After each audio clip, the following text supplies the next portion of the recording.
فریب خدائی از Richard Dawkins. اختتامی باب نمبر 10. ایک انتہائی ضروری خلا، a much needed gap. اس سے زیادہ دل کو دہلا دینے والی کیا بات ہو سکتی ہے کہ آپ ایک 100 انچ کی دوربین سے کسی دور افتادہ کہکشاں کا معائنہ کر پائیں، ایک 100 سال پرانے حجریہ یعنی فاصل، یا کسی 500,000 سال پرانے اوزار کو اپنے ہاتھوں میں تھامے گرینڈ کینین جیسے زمان و مکان کے عظیم خلا کے سامنے کھڑا ہو، یا کوئی سائنسدان کا خطاب سنے جس نے کائنات کی ابتدا پر نظر ڈالی اور پلک نہیں جھپکی. یہ ہے گہری اور مقدس سائنس. مائیکل شرمر. یہ کتاب ایک اشد ضروری خلا کو پر کرتی ہے. یہ مذاق اس لیے کامیاب ہے کیونکہ ہم اس کے دونوں مختلف مطلب بیک وقت سمجھ سکتے ہیں. اتفاق کی بات ہے، میرا یہ خیال تھا کہ یہ لطیفہ کسی کا ایجاد کرتا ہے، لیکن یہ جان کر مجھے بڑی حیرانی ہوئی کہ ناشرین اپنی معصومیت میں اس کا باقاعدہ استعمال کرتے رہے ہیں. مثلاً اس کتاب کا ذکر دیکھیے جو پس ساختیاتی یعنی پوسٹ اسٹرکچرلزم تحریک پر مبنی ادب میں ایک اشد ضروری خلا کو پر کرتی ہے. یہ کتنا موزوں اور حسین اتفاق ہے کہ یہ مسلمہ فاضل کتاب مشیل فوکو، رولا بارتھ اور جولیا کرسٹیوا جیسے اعلیٰ پائے کے جعلی فرانسیسی پسند آئیکانز کے بارے میں ہے. کیا مذہب ایک اشد ضروری خلا کو پر کرتا ہے؟ عموماً ایسا کہا جاتا ہے کہ انسان کے دماغ میں خدا کی ساخت کا ایک خلا موجود ہوتا ہے جو پر ہونا چاہتا ہے. ہمارے اندر خدا کے لیے ایک نفسیاتی چاہت ہے، ایک خیالی دوست، باپ، بڑا بھائی، رازداں اور اعتراف کرنے والا. اور اس ضرورت کو مطمئن کرنا نہایت اہم ہے، قطع نظر اس بات سے کہ خدا کا وجود ہے یا نہیں. لیکن کیا یہ ممکن ہے کہ ہم جس خلا کو خدا سے پر کر رہے ہیں اسے کسی اور چیز سے پر کیا جائے تو بہتر ہوگا؟ شاید سائنس یا فنون لطیفہ، انسان دوستی، انسانیت پرستی، قبر سے آگے کی زندگیوں کو اہمیت دیے بغیر اس زندگی سے پیار، قدرت سے پیار، یا عظیم ماہر حشرات الارض او ولسن کے الفاظ میں حب حیاتیات یعنی بائیوفیلیا. مذہب کے بارے میں عموماً یہ خیال کیا جاتا ہے کہ مختلف ادوار میں اس نے 4 اہم فرائض ادا کیے ہیں: وضاحت، نصیحت، تسلی اور کشف. تاریخ کے دوران مذہب کی خواہش رہی ہے کہ وہ انسان کے وجود اور کائنات کی حقیقت کی وضاحت مہیا کر سکے. اس فرض کی بجاوری میں سائنس نے مذہب کو مکمل طور پر پیچھے چھوڑ دیا ہے اور اس کا باب 4 میں بیان کیا جا چکا ہے. نصیحت سے میری مراد اخلاقیات کی تعلیم و تربیت سے ہے، جس پر میں نے باب 6 اور 7 میں بات کی ہے.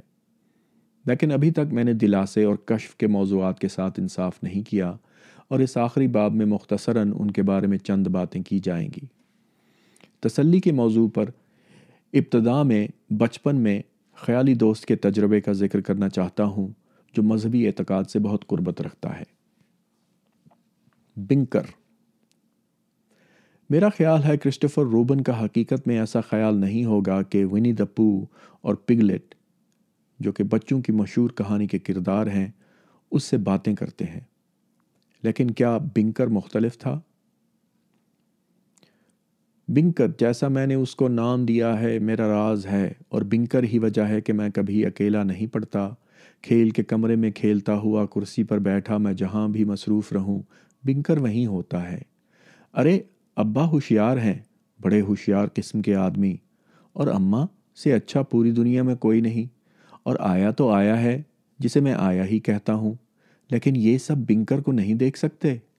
بنکر ہر وقت بولتا رہتا ہے کیونکہ میں اسے بولنا سکھا رہا ہوں، اور کبھی کبھی وہ عجیب سی آوازیں بھی نکالتا ہے، اور کبھی صرف علتوں کی آوازوں میں غراتا ہے. کرنا سب مجھے ہی پڑتا ہے کیونکہ اس کا گلا خراب ہی رہتا ہے.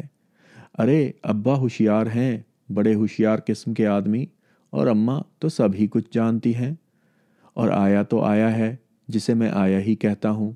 لیکن یہ سب بنکر کو نہیں جانتے. ہم باغ میں کھیلتے ہیں تو بنکر شیروں جیسا بہادر ہوتا ہے، اور رات میں لیٹے ہوئے بنکر چیتوں جیسا بہادر ہوتا ہے. بنکر ہاتھی سے بھی بہادر ہے. وہ کبھی نہیں کبھی بھی نہیں روتا، سوائے اس وقت کے جب اس کی آنکھ میں صابن لگ جاتا ہے۔ ارے ابا تو ابا ہیں جیسے ابا ہوتے ہیں، اور اماں تو اتنی اماں ہیں جتنا کوئی ہو سکتا ہے، اور آیا تو آیا ہے جسے میں آیا ہی کہتا ہوں، لیکن یہ سب بنکر جیسے نہیں ہیں۔ بنکر لالچ بھی نہیں کرتا، لیکن کھانے کا شوق تو ہے۔ جب کوئی مجھے مٹھائی دیتا ہے تو مجھے ان کو یاد دلانا پڑتا ہے، بنکر کو بھی چاکلیٹ چاہیے تو مجھے 2 ٹکڑے دے دیجئے۔ پھر میں اس کی خاطر کھا بھی لیتا ہوں کیونکہ اس کے دانت ابھی نئے ہیں۔ مجھے ابا سے پیار ہے، لیکن ان کے پاس تو کھیلنے کا وقت ہی نہیں۔ مجھے اماں سے بھی پیار ہے، لیکن انہیں بھی کہیں جانا پڑتا ہے، اور میں آیا سے بھی لڑ پڑتا ہوں جب وہ میرے بال بناتی ہے۔ لیکن بنکر تو صرف بنکر ہے اور ہر وقت وہیں ہوتا ہے۔ اے ملنا، اور اب ہم 6 ہیں۔ اے ملنا and now we are 6۔ یہ نظم اے ملن کی املاک سے اجازت کے بعد شامل کی گئی ہے۔ کیا خیالی دوست بنانے کا رجحان بچپن کے عام تصوراتی کھیلوں سے مختلف ایک اعلیٰ درجے کا فریب نظر ہے؟ میرے اپنے تجربات یہاں میری رہنمائی نہیں کر پا رہے ہیں۔ بہت سے والدین کی طرح میری والدہ بھی میری کہی ہوئی بچگانہ باتوں کو ایک کاپی میں لکھ لیتی تھیں۔ ان سادہ سے جھوٹے موٹے دکھاووں، یعنی اب میں چاند کا باسی ہوں، اعلی رفتار، بابل کا رہائشی، کے علاوہ میں دوسرے درجے کے دکھاووں کا بھی بہت شوقین تھا۔ اب میں ایک الو ہوں جو پنچکی ہونے کا دکھاوا کر رہا ہے، جو شاید معکوس ہوں۔ اب میں ایک لڑکا ہوں جو رچرڈ ہونے کا دکھاوا کر رہا ہے۔ مجھے کبھی بھی یہ یقین نہیں تھا کہ میں ان میں سے کوئی بھی چیز ہوں، اور میرے خیال میں بچپن کے خیالی کھیلوں میں یہ سچ مشترک ہوتا ہے۔ لیکن میرے پاس کوئی بنکر نہیں تھا۔ بالغ عمر میں لی گئی شہادتوں کو دیکھا جائے تو ہمیں ماننا پڑے گا کہ ان میں سے چند تو ایسے ہیں جو اپنے بچپن میں یہ مانتے تھے کہ ان کے خیالی دوست حقیقی وجود رکھتے ہیں، جبکہ کچھ ان کو واضح فریب نظر کے طور پر بھی دیکھتے تھے۔ میرا خیال ہے کہ بچپن کا یہ بنکر رجحان بالغ عمر کے مذہبی عقیدے کو سمجھنے میں ہماری مدد کر سکتا ہے۔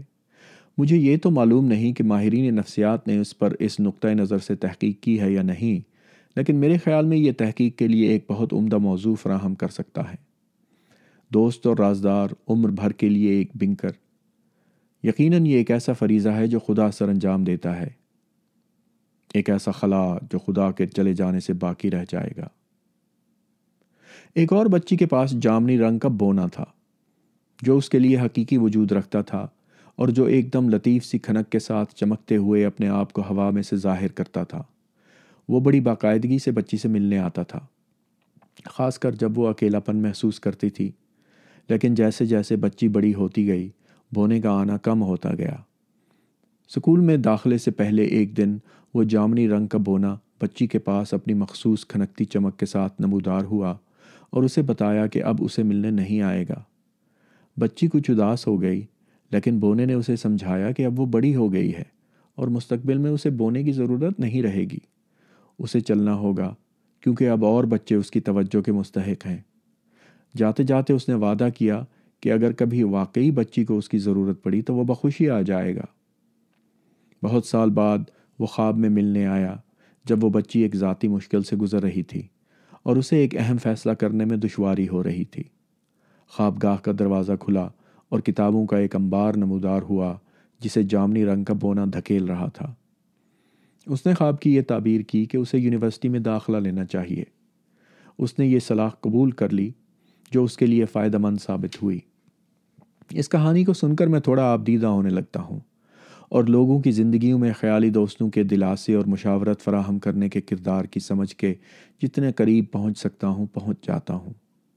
ایسا ممکن ہے کہ ایک ہستی کا وجود صرف تخیل میں ہو، لیکن پھر بھی بچے کے لیے پوری طرح حقیقی ہو اور اسے سچا ذہنی سکون اور اچھی صلاح دیتا ہو۔ مزید برآں صرف خیالی دوست اور خیالی خدا کے پاس ہی اتنا وقت اور صبر ہوتا ہے کہ ان کو دیکھنے والے انسان کو اپنی مکمل توجہ دے سکے، اور وہ نفسیاتی معالج یا پیشہ ور مشیروں سے سستے بھی پڑتے ہیں۔ کیا آپ نے مشاورت اور تسلی دینے کے کردار میں خدا بنکروں سے کسی قسم کی طفلی شباہت سازی یعنی پیڈومورفوسس کے ذریعے ارتقاء کے نتیجے میں پیدا ہوتے ہیں؟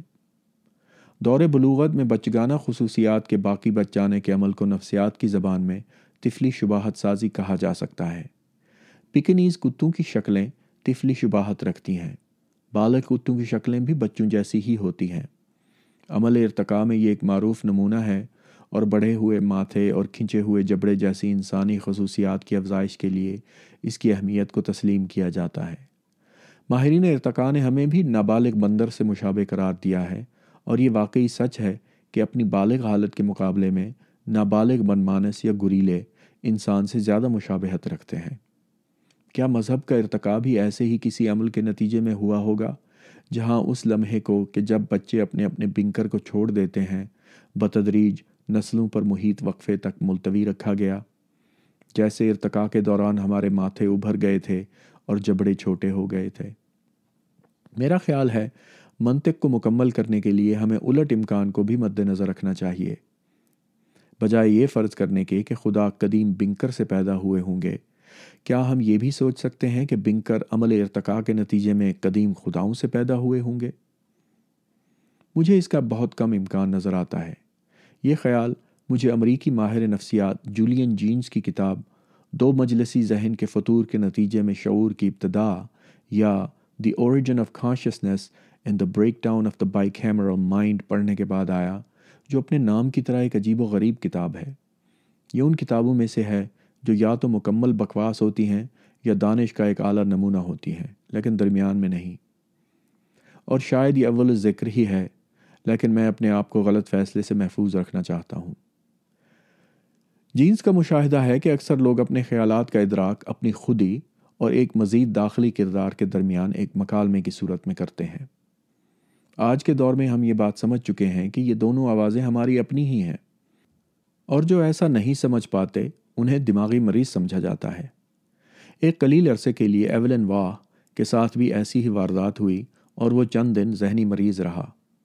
منہ پھٹ واہ نے ایک دوست سے کہا، بہت عرصے سے تم سے ملاقات نہیں ہوئی، لیکن حال ہی میں بہت کم لوگوں سے مل پایا کیونکہ جانتے ہو تم، میں پاگل ہو گیا تھا۔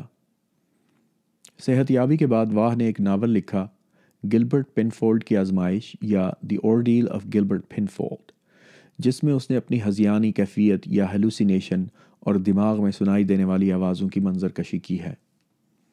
جینز کا خیال ہے کہ 1000 سال قبل از مسیح میں لوگ اس بات سے آگاہ نہیں تھے کہ دوسری آواز، گلبرٹ پنفولڈ کی آواز، ان کے اپنے اندر سے آتی ہے۔ وہ سمجھتے تھے کہ پنفولڈ والی آواز خدا ہے، اپالو یا اشٹر، استارٹے یا خداوند یاوے یا کوئی نچلے درجے کا گھریلو خدا جو انہیں صلاح یا حکم دیتا ہے۔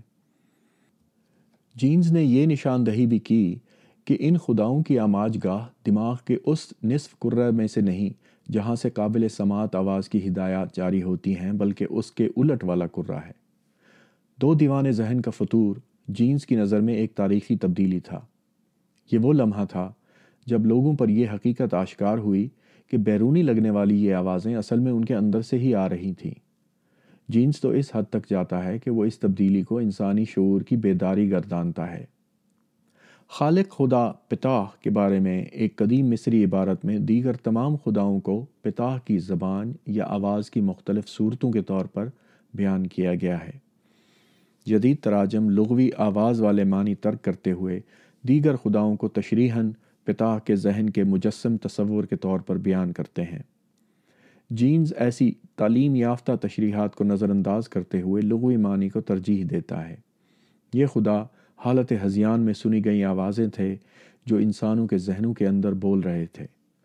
جینز مزید یہ بھی کہتا ہے کہ ان خداؤں کا ارتقاء وفات شدہ بادشاہوں سے منسلک یادوں سے ہوا جو اب بھی ایک زاویے سے اپنی رعایا پر ان خیالی آوازوں کے ذریعے راج کر رہے تھے۔ چاہے آپ جینز کے نقطہ نگاہ کو تسلیم کریں یا نہ کریں، جینز کی کتاب اتنی دلچسپ تو ضرور ہے کہ مذہب کے موضوع پر لکھی جانے والی کسی بھی کتاب میں اس کا ذکر واجب ہے۔ اب ہم خداؤں اور بنکر کے ترقیاتی نقطہ نظر سے ایک دوسرے سے منسلک ہونے کا ایک نظریہ تراشنے کی مشق کی جانب چلتے ہیں، جو میں نے جینز کے خیالات مستعار لیتے ہوئے شروع کیا ہے، لیکن اس کی طفلی شباہت سازی کے نظریے سے الٹ سمت میں۔ میری تجویز کا لب لباب یہ ہے کہ دو دیوان ذہن کا فطور تاریخ میں ایک دم وقوع پذیر نہیں ہوا، بلکہ انسانی ذہن میں ہذیانی آوازوں اور شبیہوں کے حقیقی نہ ہونے کے ادراک کے لمحے کے بتدریج بچپن کی جانب سفر کی صورت میں پیش آیا۔ ایک طرح سے طفلی شباہت سازی کے نظریے سے الٹ۔ ہذیانی خدا پہلے بالغ ذہنوں سے غائب ہوئے اور پھر پیچھے، مزید پیچھے، کم عمری میں ہی غائب ہوتے چلے گئے، حتیٰ کہ آج وہ صرف بنکر یا جامنی بونے کی صورت میں ہی باقی بچے ہیں۔ لیکن میرے نظریے کی اس صورت میں سب سے بڑی مشکل یہ ہے کہ یہ بالغ دماغوں میں آج بھی خداؤں کی بدستور موجودگی کی وضاحت فراہم کرنے سے قاصر ہے۔ شاید بہتر یہ ہوگا کہ بنکر اور خداؤں کو ایک دوسرے کے اب و جد تصور کرنے کی بجائے دونوں کو ایک ہی نفسیاتی رجحان کے ضمنی پیداوار کے طور پر دیکھا جائے۔ خداؤں اور بنکر میں ذہنی سکون فراہم کرنے کی صلاحیت مشترک ہے، اور وہ آپ کو نت نئے خیالات کے بارے میں سوچنے کے لیے ایک اچھی سلیٹ فراہم کرتے ہیں۔ ہم باب نمبر 5 میں پیش کیے گئے مذہبی ارتقاء کو نفسیاتی ضمنی پیداوار کے طور پر دیکھنے کے نظریے سے بہت دور نہیں نکل پائے ہیں۔ تسلی یا دلاسا، کنسولیشن۔ اب وقت آن پہنچا ہے کہ تسلی دینے میں ہم خدا کے اہم ترین کردار کا اعتراف کریں، اور اگر اس کا وجود نہیں ہے تو انانیت کو درپیش اس کے مترادف مہیا کرنے کی کٹھن مشکل کا بھی اعتراف کرنا پڑے گا۔ بہت سے لوگ جو تسلیم کرتے ہیں کہ شاید خدا کا وجود نہیں ہے اور وہ اخلاقیات کے لیے ضروری بھی نہیں ہے، پھر بھی ایک ترپ کا پتہ ہاتھ میں لیے آتے ہیں، خدا کی وہ مبینہ نفسیاتی یا جذباتی ضرورت۔ لوگ کسی قدر تند خوئی سے پوچھتے ہیں کہ اگر آپ مذہب کو زندگی سے نکال دیں گے تو اس کی جگہ کیا مہیا کریں گے؟ قریب المرگ مریضوں کو، ان کے رنجیدہ لواحقین کو، ان اکیلی ایلینور رگبی کو جن کا خدا کے علاوہ کوئی دوست نہیں، آپ کے پاس دینے کے لیے کیا ہے؟ مشہور زمانہ پاپ موسیقی کے گروپ بیٹلز کے گیت ایلینور رگبی میں ایک ایسی خاتون کا ذکر کیا گیا ہے جو ساری عمر اکیلے پن کی زندگی گزار کر اکیلے ہی مر گئی۔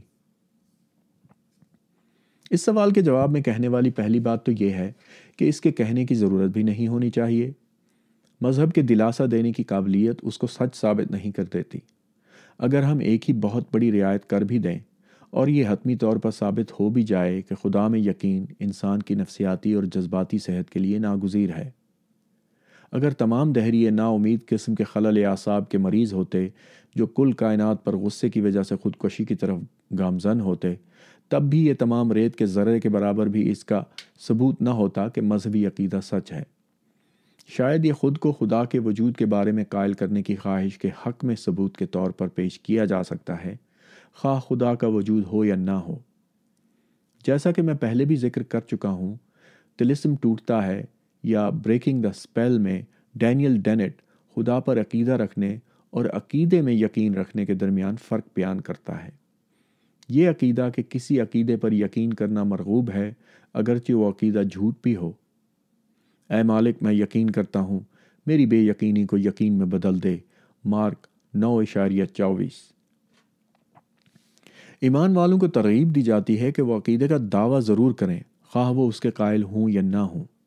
غالباً اگر آپ کسی بات کو بار بار دہرائیں تو آپ خود کو اس کے سچ ہونے کا یقین بھی دلا سکتے ہیں۔ میرے خیال میں ہم سب ہی ایسے لوگوں کو جانتے ہیں جو مذہبی عقیدے کے خیال میں بہت لذت محسوس کرتے ہیں اور اس پر کیے جانے والے حملوں پر برہم بھی ہوتے ہیں، لیکن ہچکچاتے ہوئے اعتراف بھی کرتے ہیں کہ وہ خود کسی عقیدے سے منسلک نہیں۔ میں اپنے ہیرو پیٹر میڈاوار کی کتاب سائنس کی حدود یا دا لمٹس آف سائنس کے باب نمبر 2 میں ایک اعلیٰ پائے کی مثال دیکھ کر ششدر رہ گیا۔ وہ کہتا ہے، مجھے خدا پر اور مذہبی جوابات پر یقین نہ ہونے کا افسوس ہے، کیونکہ مجھے یقین ہے کہ اگر خدا پر یقین کرنے کے مستند سائنسی اور فلسفیانہ ثبوت دریافت ہو جائیں تو بہت سے لوگوں کو اطمینان اور سکون ملے گا۔ ڈینٹ کی تفریق پڑھنے کے بعد سے میں اسے متعدد مواقع پر استعمال کر چکا ہوں۔ اس میں قطعی کوئی مبالغہ نہیں کہ دہریوں کی اکثریت، کم از کم جن کو میں جانتا ہوں، اپنی لادینیت کو تقویٰ کے بحروب کے پیچھے چھپائے رکھتے ہیں۔ وہ خود تو کسی مافوق الفطرت چیز پر ایمان نہیں رکھتے، لیکن غیر منطقی عقائد کے لیے اپنے دل میں ایک نرم گوشہ بھی رکھتے ہیں۔ یہ لوگ ایمان رکھنے پر ایمان رکھتے ہیں۔ بڑی حیرانی کی بات ہے کہ کتنے ہی لوگ ایکس سچ ہے اور یہ ایک نیک خواہش ہے کہ لوگ اس بات پر ایمان لائیں کہ ایکس سچ ہے کہ دو صورتوں میں فرق نہیں بتا سکتے۔ یا شاید حقیقت میں وہ اس منطقی مغالطے میں پڑتے ہی نہیں ہیں، بلکہ سچ کو انسانی جذبات کے مقابلے میں محض غیر اہم سمجھتے ہیں؟ میں انسانی جذبات کی مذمت نہیں کر رہا، لیکن ایک معاملے کے بارے میں ہمارا ذہن بالکل صاف ہونا چاہیے۔ ہم کسی بھی گفتگو میں کسی چیز کے بارے میں بات کرتے ہیں، جذبات یا حقیقت دونوں اہم ہیں، لیکن دونوں ایک نہیں ہیں۔ باہر طور میری فرضی رعایت بے جا اور غلط تھی۔ دہریوں میں ہار مان لینے کے غصے سے بھرپور رجحان کے پائے جانے کے بارے میں نے کبھی کوئی ثبوت نہیں دیکھے۔ کچھ دہریے خوش رہتے ہیں اور کچھ دکھ اور تکلیف میں ہی رہتے ہیں۔ بالکل اسی طرح کچھ عیسائی، یہودی، مسلمان، ہندو اور بت پرست بھی دکھی رہتے ہیں، جبکہ کچھ خوش رہتے ہیں۔ شاید خوشی اور ایمان یا اس کی غیر موجودگی میں کوئی شماریاتی یعنی اسٹیٹسٹیکل تعلق موجود ہو، لیکن مجھے شک ہے کہ دونوں ہی اطراف کوئی مضبوط تعلق ممکن ہوگا۔ مجھے یہ سوال کرنے میں زیادہ دلچسپی ہے کہ کیا ہمارے پاس خدا کی غیر موجودگی میں خود کو غمزدہ محسوس کرنے کی کوئی خاطر خواہ وجہ موجود ہے؟ میں اس کتاب کو اس بحث پر ختم کرنا چاہوں گا کہ غمزدہ محسوس کرنے کی بجائے یہ کہنا کہ مافوق الفطرت عقائد کی غیر موجودگی کے باوجود ایک مکمل اور خوشگوار زندگی گزاری جا سکتی ہے، اس حقیقت کے سچ کو پوری طرح بیان نہیں کر پاتی ہے۔ اس سے پہلے مجھے مذہب کے ان دعووں کا معائنہ کرنا ہوگا کہ وہ انسان کو تسلی دینے کا کام کرتا ہے۔ انگریزی لغت شورٹر آکسفورڈ ڈکشنری کے مطابق تسلی کا انگریزی مترادف لفظ کانسولیشن کا مطلب غم یا ذہنی تکلیف کی تخفیف کا نام ہے۔ میں تسلی کو دو اجزاء میں تقسیم کروں گا۔ نمبر 1، براہ راست جسمانی تسلی۔ رات کے اندھیرے میں پہاڑ کی چوٹی پر پھنسے ہوئے ایک آدمی کو سینٹ برنارڈ نسل کے کتے کی رفاقت میں راحت میسر آ سکتی ہے، خصوصاً اگر اس کے گلے میں برانڈی کا پیپا بھی بندھا ہوا ہو۔ روتی ہوئی بچی کو مضبوط باہوں کے سہارے اور تسلی بخش الفاظ سے راحت میسر ہو سکتی ہے۔ نمبر 2، کسی ایسی حقیقت کی دریافت جس کی قدر نہ کی گئی ہو، یا موجودہ حقائق کو دیکھنے کے غیر دریافت شدہ زاویے کے ذریعے تسلی۔ جنگ میں مارے جانے والے کسی شخص کی بیوہ کو اس بات سے تسلی مل سکتی ہے کہ وہ اس کے بچے کی ماں بننے والی ہے، یا یہ کہ اسے شہید کی موت میسر آئی۔ کسی مسئلے کے بارے میں سوچ کے ایک نئے زاویے کی دریافت سے بھی تسلی حاصل ہو سکتی ہے۔ ایک فلسفی نے یہ نکتہ اٹھایا کہ کسی بوڑھے آدمی کی وفات کوئی خاص بات نہیں رکھتی ہے۔ وہ جو کبھی بچہ تھا وہ تو کب کا مر چکا تھا، ایک دم وفات پا کر نہیں بلکہ بالغ ہو جانے کی وجہ سے۔ شیکسپیئر نے انسانی زندگی کے 7 ادوار بتائے ہیں کہ کس طرح انسان کشا کشا موت سے قریب ہوتا جاتا ہے۔ اس نقطۂ نظر سے بوڑھے آدمی کی وفات کا لمحہ ان تمام سست رو اموات سے مختلف نہیں جن سے انسان اپنی زندگی میں گزرتا ہے۔ ایک ایسا شخص جو اپنی موت کے خیال سے لطف اندوز نہیں ہوتا، اس بدلتے ہوئے نقطۂ نظر سے خاصی تقویت حاصل کرے گا۔ یہ شاید نہ بھی کرے، لیکن یہ سوچ بچار کے نتیجے میں حاصل ہونے والی تسلی کی ایک ممکنہ مثال ہے۔ مارک ٹوین کا موت کے خوف کو نظر انداز کر دینا اسی نوعیت کی مزید ایک مثال ہے۔ میں موت سے نہیں ڈرتا کیونکہ میں تو ولادت سے پہلے اربوں سال سے مرا ہوا ہی تھا، اور اس کی وجہ سے مجھے کبھی دقت محسوس نہیں ہوئی۔ یہ سرسری جھلک ہماری موت کی ناگزیر حقیقت پر اثر انداز نہیں ہوتی، لیکن ہمیں اس کی ناگزیری کا مشاہدہ کرنے کا ایک نیا زاویہ مہیا کیا گیا ہے، اور شاید اس میں ہمارے لیے تسلی کا پہلو بھی موجود ہے۔ تھامس جیفرسن کو بھی موت کا خوف نہیں تھا، نہ ہی موت کے بعد کسی دوسری زندگی پر ایمان تھا۔ کرسٹوفر ہچنس کے مطابق جب اس کے دن ڈھلنے لگے تو جیفرسن نے 1 سے زیادہ دفعہ اپنے دوستوں کو لکھا کہ وہ اپنے آخری وقت کے انتظار میں نہ تو پر امید ہے اور نہ خوف زدہ۔ صریح انداز میں کہیے تو جیفرسن عیسائی نہیں تھا۔ صحت مند ذہن اب برٹرینڈ رسل کے دعوے کے لیے تیار ہیں جو اس نے اپنے 1925 کے مضمون میرا ایمان کیا ہے یا What I Believe میں کیا ہے۔ میرا یہ ایمان ہے کہ جب میں مروں گا تو میرا جسم گل سڑ جائے گا اور میری انا باقی نہیں بچے گی۔ میں جوان نہیں ہوں اور مجھے زندگی سے پیار ہے، لیکن میں نیست و نابود ہو جانے کے خیال کی وجہ سے خوف سے لرزنے سے نفرت کروں گا۔ خوشی پھر بھی خوشی ہے، اگرچہ اس کو ختم ہو جانا ہے، لیکن تخیل اور محبت اپنی چاشنی سے محروم ہو جاتے ہیں کیونکہ ان کا دوام نہیں۔ بہت سے لوگ بڑے وقار کے ساتھ تختہ دار پر چڑھ گئے۔ یقیناً ہمیں اس وقار سے دنیا میں انسان کے مقام کے بارے میں کچھ سیکھنا چاہیے۔ جہاں سائنس کے کھلے ہوئے دریچے ہمیں شروع میں روایتی کہانیوں کی ہلکی حرارت سے محروم کر کے حقیقت کی ٹھنڈ میں ٹھٹھرنے پر مجبور کرتے ہیں، وہاں تازہ ہوا اپنے ساتھ ایک نیا جوش بھی لے کر آتی ہے۔ کھلی فضا کی اپنی ہی ایک شان و شوکت ہے۔ جب میں نے 16 سال کی عمر میں اپنے اسکول کی لائبریری میں رسل کا یہ مضمون پڑھا تھا تو اس سے بہت متاثر ہوا تھا، لیکن میں اسے تقریباً بھول ہی چکا تھا۔ اس بات کا بہت امکان ہے کہ جب میں نے 2003 میں شیطان کا مصاحب یعنی A Devil's Chaplain میں درج ذیل جملے لکھے تو میں رسل کو غیر دانستہ اور ڈارون کو دانستہ خراج تحسین پیش کر رہا تھا۔ زندگی کے اس زاویے میں ایک عظمت ہے، اگرچہ جہالت کے محفوظ کمبل کے اندر سے یہ زاویہ بہت تاریک اور سرد لگ سکتا ہے۔ ادراک کی آندھی کے سامنے ڈٹ جانے میں ایک عجیب تازگی حاصل ہوتی ہے، ییٹس کی آندھیاں جو تاروں کی کہکشاؤں سے گزرتی ہیں۔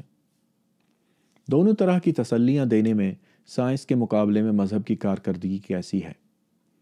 پہلی قسم کی تسلی میں یہ بات بالکل قرین قیاس ہے کہ خدا کے مضبوط بازو، خواہ وہ فرضی ہی کیوں نہ ہوں، بالکل اسی طرح تسلی فراہم کر سکتے ہیں جیسے ایک حقیقی دوست کے بازو یا سینٹ برنارڈ کتے کے گلے میں برانڈی کا پیپا اسے تسلی دیتے ہیں۔ لیکن سائنس سے ایجاد کی گئی ادویات بھی آرام پہنچاتی ہیں اور عام طور پر برانڈی سے بہتر ہی کام کرتی ہیں۔ اب دوسری قسم کی تسلی کی طرف توجہ کریں تو ہم دیکھتے ہیں کہ مذہب کی افادیت کو تسلیم کرنا بہت آسان ہے۔ زلزلے جیسی کسی ناگہانی آفت میں گھرے ہوئے لوگ عموماً یہ بتاتے ہیں کہ انہیں اس خیال سے دلاسا ملتا ہے کہ یہ سب انسانی سمجھ سے بالاتر مشیت الہی کا حصہ ہے، بے شک اس میں کوئی بہتری ہوگی جو وقت آنے پر ہم پر آشکار ہوگی۔ اگر کسی کو موت کا خوف ہے تو موت کے بعد کی زندگی پر مخلص ایمان اس کے لیے بہت تسلی بخش ہو سکتا ہے، سوائے ایسی صورتحال کے کہ اسے یہ یقین ہو کہ وہ جہنم یا عالم برزخ میں جانے والا ہے۔ وہم کے ازالے تک جھوٹے عقیدے بھی اتنے ہی تسلی بخش ہوتے ہیں جتنے سچے عقیدے۔ اس منطق کا اطلاق غیر مذہبی عقیدوں پر بھی ہوتا ہے۔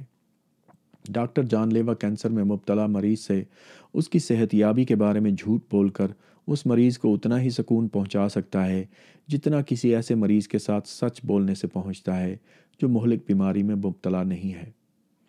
ڈاکٹر کے جھوٹ کا وہم دور کرنے کے مقابلے میں موت کے بعد زندگی میں مخلص ایمان کا وہم توڑنا کہیں زیادہ مشکل ہے۔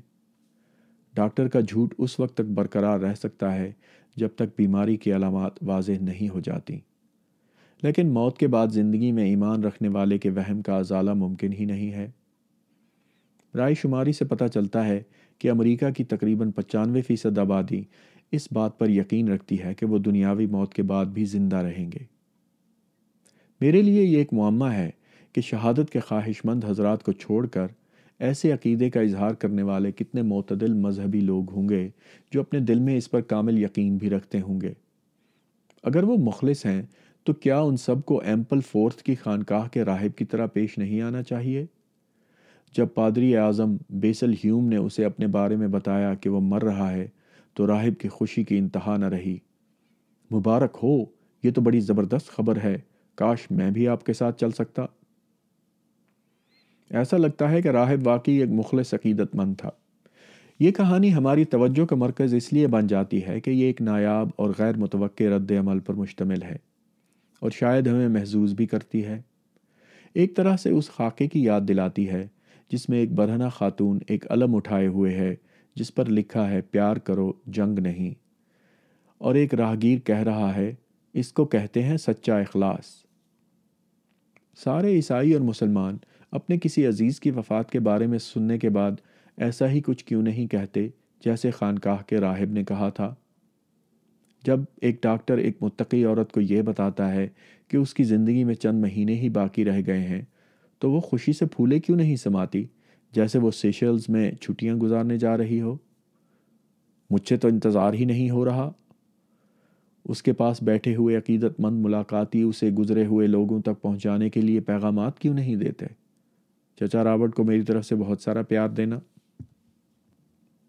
جب مذہبی لوگ کسی مرنے والے کے پاس بیٹھے ہوتے ہیں تو اس انداز میں کیوں بات نہیں کرتے؟ کہیں ایسا تو نہیں کہ وہ جن باتوں پر یقین رکھنے کے دعوے دار ہیں در حقیقت ان پر یقین نہیں رکھتے، یا شاید یقین تو رکھتے ہیں لیکن موت کے عمل سے خوف زدہ ہیں، اور شاید اس خوف کی معقول وجہ بھی موجود ہے۔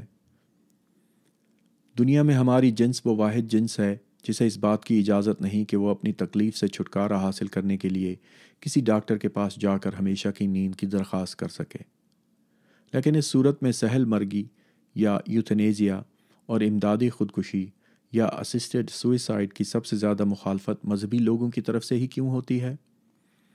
کیا ہمیں ایمپل فورتھ کی خانقاہ کے راہب یا سیشلز میں چھٹیوں کے موت کے نمونے کے مطابق یہ توقع نہیں کرنی چاہیے کہ مذہبی لوگوں کا اس جہان فانی سے اس قدر بےہودہ انداز سے چمٹے رہنے کا امکان نہ ہونے کے برابر ہوگا؟ اس منطق کے باوجود دیکھنے میں یہی آتا ہے کہ اگر کوئی شخص رحم کے قتل یعنی مرسی کلنگ یا امدادی خودکشی کی جذباتی شدت سے مخالفت کرتا ہے تو آپ ایک بڑی رقم کے ساتھ شرط لگا سکتے ہیں کہ وہ مذہبی ثابت ہوگا۔ سرکاری وجہ تو یہ ہو سکتی ہے کہ جان لینے کا ہر قسم کا واقعہ گناہ ہی ہے، لیکن اگر اس عمل سے جنت کی جانب سفر کی رفتار میں تیزی آ سکتی ہے تو اسے گناہ کیوں کہا جائے؟ امدادی خودکشی کی طرف میرا رویہ مارک ٹوین کے اوپر دیے گئے مشاہدے کو لے کر آگے بڑھتا ہے۔ مر جانا پیدا نہ ہونے سے مختلف نہیں۔ میں ویسا ہی ہو جاؤں گا جیسا میں ولیم فاتح یا ولیم دا کانکرر کے دور میں، یا ڈائناسور یا سہلختہ حجریہ یعنی ٹرائلوبائٹس کے وقت میں تھا۔ اس میں خوف کی کوئی بات نہیں، لیکن وفات پانے کا عمل ضرور حسب قسمت تکلیف دہ اور ناخوشگوار ہو سکتا ہے۔ ایک ایسا تجربہ جس کے ذریعے ہمیں اپنے آپ کو محفوظ رکھنے کی عادت سی ہو گئی ہے، جیسے لبلبے کی جراحی کے دوران بے ہوشی کی دوا کی مدد سے ہم درد سے بے خبر ہو جاتے ہیں۔ اگر آپ کا پالتو جانور شدید درد میں مبتلا ہے اور آپ اس کی تکلیف ختم کرنے کے لیے جانوروں کے ڈاکٹر کو نہیں بلاتے تاکہ اسے ایسی مقدار میں دوائی دی جائے جس کے بعد وہ ابدی نیند سو جائے، تو آپ پر جانور کے ساتھ بربریت کا رویہ رکھنے کا الزام لگ سکتا ہے۔ لیکن اگر آپ کا ڈاکٹر آپ کی تکلیف دور کرنے کی غرض سے ایسی ہی رحم دلی کا مظاہرہ کرتا ہے تو اس کے خلاف اقدام قتل کا مقدمہ چلائے جانے کا خطرہ ہے۔ جب میں مر رہا ہوں گا تو میری خواہش ہوگی کہ مجھے بے ہوشی کی دوا دینے کے بعد میری جان بالکل ویسے ہی نکال دی جائے جیسے جسم سے لبلبا نکال لیا جاتا ہے، لیکن مجھے یہ سعادت میسر نہیں ہوگی کیونکہ میں بدقسمتی سے ہومو سیپینز یعنی انسان پیدا ہوا ہوں۔ کینس فیملیارس یعنی پالتو کتا یا فیلس کیٹس یعنی بلہ پیدا نہیں ہوا۔ عموماً پوری دنیا میں یہی صورتحال ہوگی، اور میرے پاس اس کے سوا کوئی چارہ نہیں ہوگا کہ میں سوئٹزرلینڈ، نیدرلینڈ یا اوریگون منتقل ہو جاؤں۔ ایسے روشن خیال مقامات اتنے کم کیوں ہیں؟ لیکن ساتھ ہی ساتھ یہ سوال بھی اٹھایا جا سکتا ہے کہ لبلبا نکالنے اور جان نکالنے میں کیا کوئی اہم فرق نہیں ہے؟ در حقیقت نہیں ہے، خاص طور پر اگر آپ ایسے ہی قریب المرگ ہی ہیں اور موت کے بعد کی زندگی پر ایمان نہیں رکھتے ہیں۔ اگر آپ کا یہ ایمان ہے تو پھر موت تو صرف ایک زندگی سے دوسری زندگی کی جانب نقل مکانی ہے، اور اگر نقل مکانی کا یہ عمل تکلیف دہ ثابت ہوا تو خواباور دوا کے بغیر اس سے گزرنے کی خواہش اتنی ہی ناپید ہونی چاہیے جتنی لبلبے کی جراحی کے وقت ہو سکتی ہے۔ ہم میں سے ان لوگوں کو جو کہ موت کو منتقلی کے عمل کی بجائے اختتامی عمل سمجھتے ہیں، سہل مرگی یا امدادی خودکشی کی مخالفت میں ہونا چاہیے، جبکہ ہم دہریے ہی ہیں جو اس کی حمایت کرتے ہیں۔ امریکی دہریوں کے موت کے بارے میں رویوں پر کی گئی ایک تحقیق میں یہ دریافت ہوا، 50% امریکی دہریے اپنی زندگی کی کامیابیوں کی یادوں کا جشن منانا چاہتے ہیں۔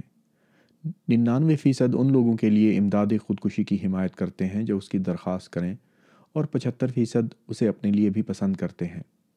100% ہسپتال کے کسی ایسے عملے سے کوئی رابطہ نہیں رکھنا چاہتے جو انہیں مذہب کی تبلیغ کریں۔ اسی ضمن میں اپنی پہچان کی اس نرس کے مشاہدات کا ذکر کرنا چاہوں گا جو بوڑھے لوگوں کے سرکاری گھر میں کام کرتی ہے، جہاں وقت پہ وقت موت کی آمد و رفت جاری رہتی ہے۔ اس نے محسوس کیا ہے کہ موت سے خوف زدہ رہنے والے زیادہ تر لوگ مذہبی ہوتے ہیں۔ اس کے مشاہدے کو شماریات کے اصولوں کے مطابق پیش کرنا ضروری ہے، لیکن اگر ہم فرض کر لیں کہ وہ سچ بول رہی ہے تو ہمیں پوچھنا پڑے گا کہ یہاں چل کیا رہا ہے۔ جو کچھ بھی ہے وہ مرنے والوں کو تسلی دینے کی قابلیت کے سلسلے میں مذہب کی بہت حوصلہ افزا تصویر کشی نہیں کرتا ہے۔ ایک آسٹریلیائی دوست نے بڑھاپے میں مذہبی رجحانات کے اضافے کے بارے میں ایک بڑی عمدہ اصطلاح وضع کی: فائنل امتحان کی تیاری، یعنی کریمنگ فار دا فائنل۔ کیتھولک لوگوں کے بارے میں تو یہ کہا جا سکتا ہے کہ وہ شاید مقام کفارہ یعنی پرگیٹوری سے خوفزدہ ہیں۔ کارڈنل ہیوم نے اپنے ایک دوست کو ان الفاظ میں الوداع کہا: اچھا بھائی، الوداع، میرا خیال ہے اب مقام کفارہ پر ہی ملاقات ہوگی۔ لیکن میرے خیال میں ان شفقت بھری آنکھوں میں شک کی چمک تھی۔ مقام کفارہ کا نظریہ مذہب ہمیں عالم دین کی ذہنی حالت کے بارے میں ایک مضحکہ خیز انکشاف کرتا ہے۔ مقام کفارہ ایک طرح سے جزیرہ ایلس یا ایلس آئلینڈ ہے، ایک جہنمی انتظار گاہ جہاں ان روحوں کو رکھا جاتا ہے جن کے گناہ اتنے شدید نہیں کہ انہیں سیدھے جہنم بھیج دیا جائے، لیکن جن کو گناہ سے پاک ماحول میں داخل کرنے سے پہلے کچھ مزید پاکی کی ضرورت ہے۔ قرون وسطیٰ کے دور میں کیتھولک کلیسا پیسوں کے عوض بخشش بیچا کرتا تھا۔ سادہ الفاظ میں اس کا مطلب تھا کہ آپ پیسے دے کر مقام کفارہ میں اپنے دن کم کروا سکتے تھے، اور کلیسا حقیقی معنوں میں اور بڑے گمان کے ساتھ اس کی سندیں بھی جاری کرتا تھا جن میں مقام کفارہ کے خریدے گئے دنوں کا اندراج ہوتا تھا۔ رومن کیتھولک چرچ ایک ایسا ادارہ ہے جس کے لیے شاید حرام کی کمائی کی اصطلاح خاص طور سے ایجاد کی گئی ہوگی، اور اس کے پیسے بنانے والے سارے ہتھ کنڈوں میں سے بخشش بیچنا شاید تاریخ میں دھوکے کی سب سے بڑی ترکیبوں میں سر فہرست ہے۔ دور حاضر میں نائجیرین انٹرنیٹ دھوکے میں قرون وسطیٰ کا متبادل ہے، لیکن یہ اس سے بھی کئی گنا زیادہ کامیاب ہے۔ ابھی حال ہی میں 1903 تک پاپائے اعظم پائس دہم یعنی پوپ پائس دا 10 یہ حساب بھی مرتب کر سکتا تھا کہ پادریوں کے مختلف درجات مقام کفارہ میں قیام کے کتنے دن کم کر سکتے ہیں۔ کارڈنل 200 دن، اسقف اعظم 100 دن اور بشپ صرف 50 دن کم کر سکتا تھا۔ لیکن اس کے دور میں بخشش براہ راست پیسے کے لیے نہیں بیچی جاتی تھی۔ قرون وسطیٰ میں بھی پیسہ وہ واحد شے نہیں تھی جس کے عوض آپ مقام کفارہ سے عارضی فرار حاصل کر سکتے تھے۔ آپ عبادتوں کے عوض بھی بخشش خرید سکتے تھے، خواہ وہ موت سے پہلے کی گئی آپ کی اپنی عبادتیں ہوں یا وفات کے بعد آپ کے حق میں کی گئی دوسروں کی عبادتیں ہوں، اور پیسے سے عبادتیں خریدی جا سکتی تھیں۔ اگر آپ امیر تھے تو آپ اپنی روح کے ایصال ثواب کے لیے بندوبست کر سکتے تھے۔ نیو کالج، جو میرا اپنا آکسفورڈ کالج ہے، کی بنیاد 1379 میں اور اس وقت نیا ہی کہلاتا تھا، اس صدی کے عظیم ہمدرد اور انسان دوست ونچسٹر کے بشپ ولیم آف وکم نے رکھی۔ قرون وسطیٰ کا پادری اپنے دور کا بل گیٹس بن سکتا تھا اور خدا تک پہنچنے والی انفارمیشن ہائی وے کے متبادل کا انتظام سنبھال کر بے پناہ دولت کما سکتا تھا۔ اس کا تعلق غیر معمولی حد تک وسیع تھا، اور وکم نے اپنی دولت اور اثر و رسوخ کو استعمال کرتے ہوئے 2 اہم تعلیمی ادارے قائم کیے، ایک ونچسٹر میں اور ایک آکسفورڈ میں۔ تعلیم وکم کے لیے بہت اہمیت رکھتی تھی، لیکن کالج کی 6 صدیاں منانے کے سلسلے میں 1979 میں شائع کی گئی نیو کالج کی سرکاری تاریخ کے مطابق کالج بنانے کا بنیادی مقصد ایک ایسی خانقاہ بنانا تھا جہاں اس کی روح کی بخشش کے لیے سفارش کی جا سکے۔ اس نے عبادت گاہ کے لیے 10 پادری، 3 منشی اور 16 حمد گانے والوں کا انتظام بھی کیا، اور حکم دیا کہ اگر کالج کی آمدنی گر جائے تو صرف ان 29 لوگوں کی کفالت جاری رکھی جائے۔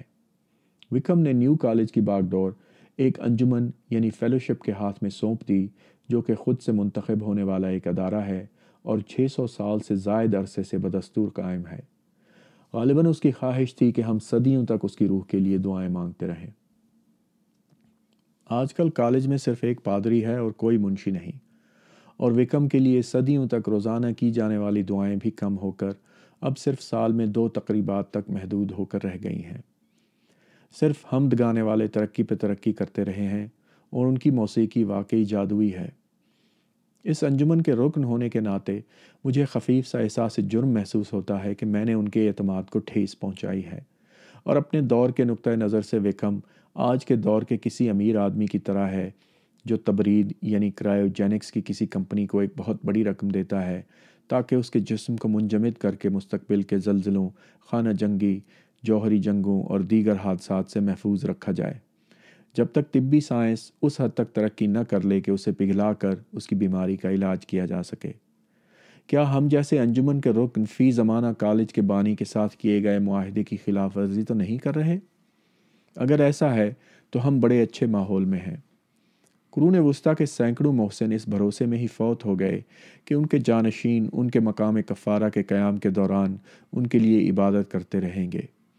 میں سوچنے پر مجبور ہوں کہ قرون وسطیٰ کے ان گنت فنون لطیفہ کے خزانے اور عمارات ابدی حیات کی پیشگی ادائیگیوں کے طور پر شروع کیے گئے ہوں گے، جن کے بھروسے ہم آج توڑ چکے ہیں۔ لیکن مقام کفارہ کے نظریے کے بارے میں جو بات مجھے سب سے زیادہ حیران کرتی ہے وہ ان شواہد سے منسلک ہے جو اس نظریے کو ثابت کرنے کے لیے علماء دین پیش کرتے رہے ہیں۔ ثبوت جو اتنی شدید حد تک کمزور ہے، اس اعتماد کو اور بھی مضحکہ خیز بنا دیتا ہے جس کے ساتھ یہ پیش کیا جاتا ہے۔ کیتھولک انسائکلوپیڈیا میں مقام کفارہ کے حصے میں ایک ذیلی حصہ ثبوت کے نام سے بھی ہے۔ مقام کفارہ کے حق میں بنیادی ثبوت کچھ یوں ہے: اور مرنے والے اپنے گناہوں اور اچھے کاموں کی بنیاد پر سیدھے ہی جہنم یا جنت میں چلے جاتے تو ان کے حق میں دعا مانگنا بے معنی سا فعل ہوتا، کیونکہ مرنے والوں کے لیے دعا مانگی ہی کیوں جائے؟ اگر ہمیں ان روحوں کو تسلی دینے کی دعا کی طاقت پر اعتبار ہی نہیں جو فی الحال خدا کے کرم سے دور ہیں، لیکن پھر بھی ہم مرنے والوں کے لیے دعا کرتے ہیں یا نہیں، لہٰذا مقام کفارہ کا وجود ناگزیر ہے، ورنہ ہماری دعائیں بے معنی ہوتیں۔ یہ دلیل اس منطق کا ایک اعلیٰ نمونہ ہے جو علماء دین کے یہاں پائی جاتی ہے۔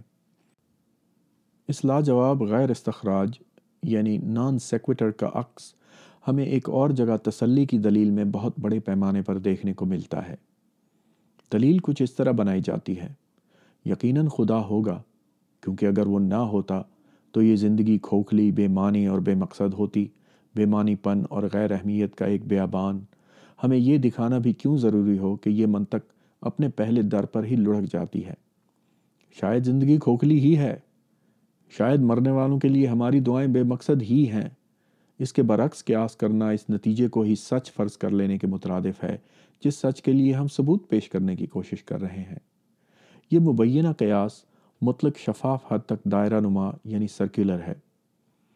آپ کی بیگم کے چلے جانے کے بعد شاید زندگی واقعی کھوکھلی، بنجر اور ناقابل برداشت ہو گئی ہوگی، لیکن افسوس کے ساتھ کہنا پڑتا ہے کہ اس سے اس کے مردہ ہونے میں کوئی کمی نہیں آ جاتی۔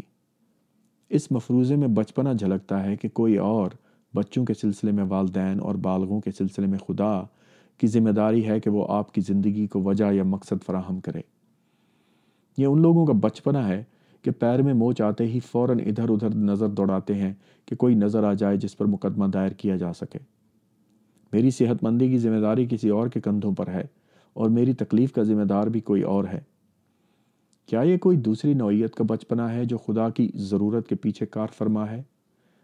کہیں ہم واپس بنکر پر تو نہیں پہنچ گئے ہیں؟ اس کے برعکس حقیقی بالغ زاویہ تو یہ ہے کہ ہماری زندگی اتنی ہی بامعنی، بھرپور اور شاندار ہے جتنا ہم اسے بنانا چاہیں، اور ہم واقعی اسے بہت شاندار بنا سکتے ہیں۔ اگر سائنس کوئی غیر مادی قسم کی تسلی فراہم کرتی ہے تو یہ میرے آخری موضوع کشف یا انسپریشن میں منسلک ہو جاتا ہے۔ کشف یا انسپریشن، یہ پسند یا ذاتی رجحان کی بات ہے، اور بدقسمتی سے اس کا ایک اثر یہ ہے کہ یہاں بحث کا جو طریقہ مجھے استعمال کرنا ہوگا وہ منطق کی بجائے خطابت ہے۔ میں نے یہ طریقہ پہلے استعمال کیا ہے اور میرے علاوہ اور لوگوں نے بھی، جن میں ہلکا نیلا نقطہ یا پیل بلو ڈاٹ میں کارل سیگن، حب حیات بائیوفیلیا میں او ولسن، سائنس کی روح سول آف سائنس میں مائیکل شرمر، اور اقرار صالح ایفرمیشنز میں پال کرٹس شامل ہیں۔ قوس قزح کو ادھیڑنا یا ان ویونگ دا رینبو میں نے یہ پیغام دینے کی کوشش کی ہے کہ اگر ہم ڈی این اے کے مجموعات کی قرآن اندازی کے نتیجے میں سامنے آنے والے ان تمام ممکنہ انسانوں کی اکثریت کے بارے میں سوچیں جو کبھی پیدا نہیں ہوں گے، تو ہمیں ماننا پڑے گا کہ ہم بہت خوش قسمت ہیں کہ ہم زندہ ہیں۔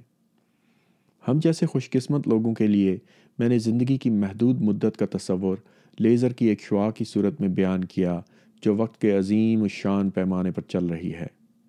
روشنی کے اس نقطے کے پیچھے مردہ ہوئے ماضی کا اندھیرا ہے اور آگے انجان مستقبل کا۔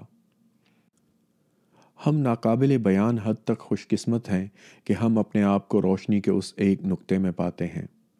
روشنی میں ہمارا وقت چاہے کتنا بھی قلیل ہو، اگر ہم اس کا ایک لمحہ بھی ضائع کریں یا شکایت کریں کہ یہ بنجر یا بے لطف یا بچگانہ انداز میں بیزار کن ہے، تو کیا یہ ان کروڑوں اربوں جانوں کی سخت تذلیل نہیں ہوگی جنہیں کبھی زندگی بخشی ہی نہیں جائے گی؟ جیسے کہ کئی ملحد مفکرین مجھ سے بہتر انداز میں کہہ چکے ہیں، یہ علم کہ ہمیں ایک ہی زندگی ملی ہے اس زندگی کو مزید نادر اور قیمتی بنا دیتا ہے۔ اس مطابقت سے ملحد زاویہ زندگی کی تصدیق کرنے والا اور زندگی کو بڑھانے والا زاویہ ہے۔ ساتھ ہی ساتھ یہ زاویہ ان لوگوں کی خود فریبی، دل پسند سوچ یا افسوسناک خود ترسی کا شکار نہیں ہے جو یہ سمجھتے ہیں کہ زندگی کا ان کی جانب کوئی قرض ہے۔ ایملی ڈکنسن نے کہا کہ زندگی پھر کبھی نہ آئے گی، یہی ادا تو اس کی دلبرانہ ہے۔ اگر خدا کے ختم ہونے سے خلا پیدا ہوگا تو مختلف لوگ اسے مختلف طریقوں سے پر کریں گے۔ میرے طریقہ کار میں سائنس کی وافر مقدار کا بہت عمل دخل ہے جو کہ اصلی دنیا کی حقیقت کو سمجھنے کی ایک سچی اور منظم کاوش ہے۔ میں کائنات کو سمجھنے کی انسانی کوشش کو بنیادی ڈھانچے استوار کرنے کی مہم سمجھتا ہوں۔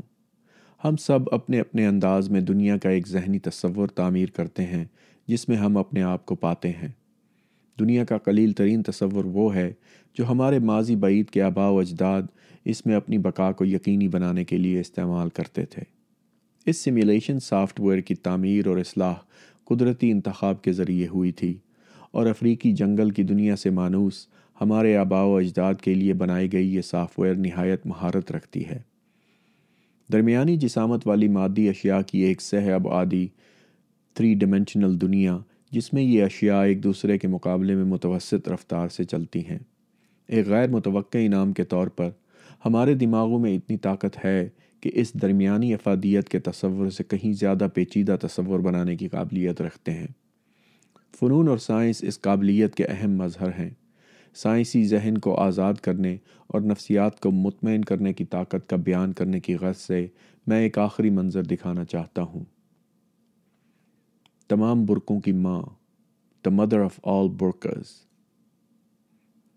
ہماری سڑکوں پر نظر آنے والے نہایت افسوسناک مناظر میں سے ایک منظر اس عورت کا ہے جو سر تا پا ایک سیاہ بے وضع لبادے میں ڈھکی ہوتی ہے اور باہری دنیا کو ایک باریک چاک سے دیکھتی ہے۔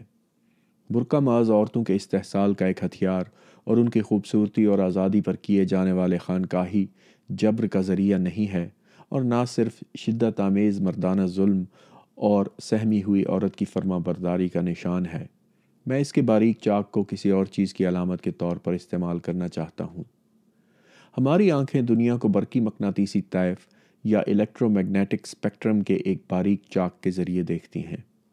نظر آنے والی روشنی اس گہرے اندھیرے طیف میں ایک تنگ روشن شگاف سے زیادہ کچھ نہیں، جس کے ایک سرے پر لمبی ریڈیائی لہریں یا ریڈیو ویوز ہیں اور دوسرے سرے پر چھوٹی گاما شعاعیں یعنی گیما ریز۔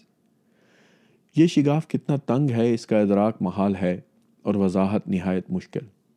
ایک بے انتہا بڑے سیاہ برقعے کا تصور کیجیے اور اس میں 1 انچ بڑا چاک لگائیے۔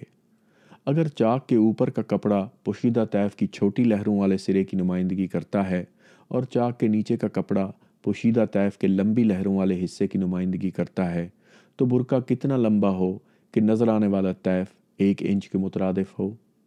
ہم جن فاصلوں کی بات کر رہے ہیں ان کی عاقلانہ نمائندگی لوگارتھمی پیمانے یعنی لاگریتھمک اسکیلز کے استعمال کے بغیر ممکن نہیں ہے۔ اس قسم کی کتاب کا آخری باب یقیناً لوگارتھمی پیمانے اچھالنے کے لیے موزوں جگہ نہیں ہے، لیکن میرا یقین کیجیے یہ تمام برقعوں کی ماں ثابت ہوگا۔ نظر آنے والی روشنی کا 1 انچ پوشیدہ طیف کے میل در میل اندھیرے کے مقابلے میں جس میں ریڈیائی لہریں برقے کا پائنچہ ہیں اور گاما شعائیں حجاب مذہقہ خیز حد تک چھوٹا ہے۔ سائنس ہمارے لیے اس چاک کو کھولا کرتی ہے۔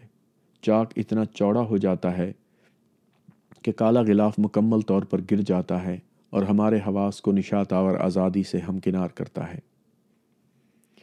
بڑی دوربینیں شیشے کے آئینے اور عدسے استعمال کر کے آسمانوں کی گہرائیوں کا معائنہ کرتی ہیں، اور ان کی مدد سے نظر آنے والے ستارے وہ ہیں جن کی روشنی اس طول موج یعنی ویو لینگتھس کی دکھنے والی باریک سی پٹی میں موجود ہے۔ لیکن ایسی دوربینیں بھی ایجاد کی جا چکی ہیں جو ایکس رے یا ریڈیائی طول موج میں دیکھ سکتی ہیں اور ہمیں متبادل آسمانوں کی ایک کثرت سے متعارف کراتی ہیں۔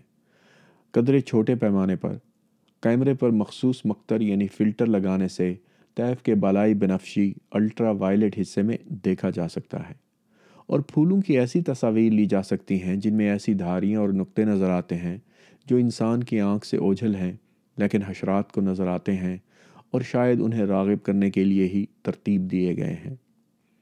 حشرات کی آنکھوں کا طیف بینی کا دریچہ یعنی اسپیکٹرل ونڈو ہمارے جیسا ہی ہوتا ہے، لیکن برقے پر تھوڑا اوپر کی جانب سرکا ہوا۔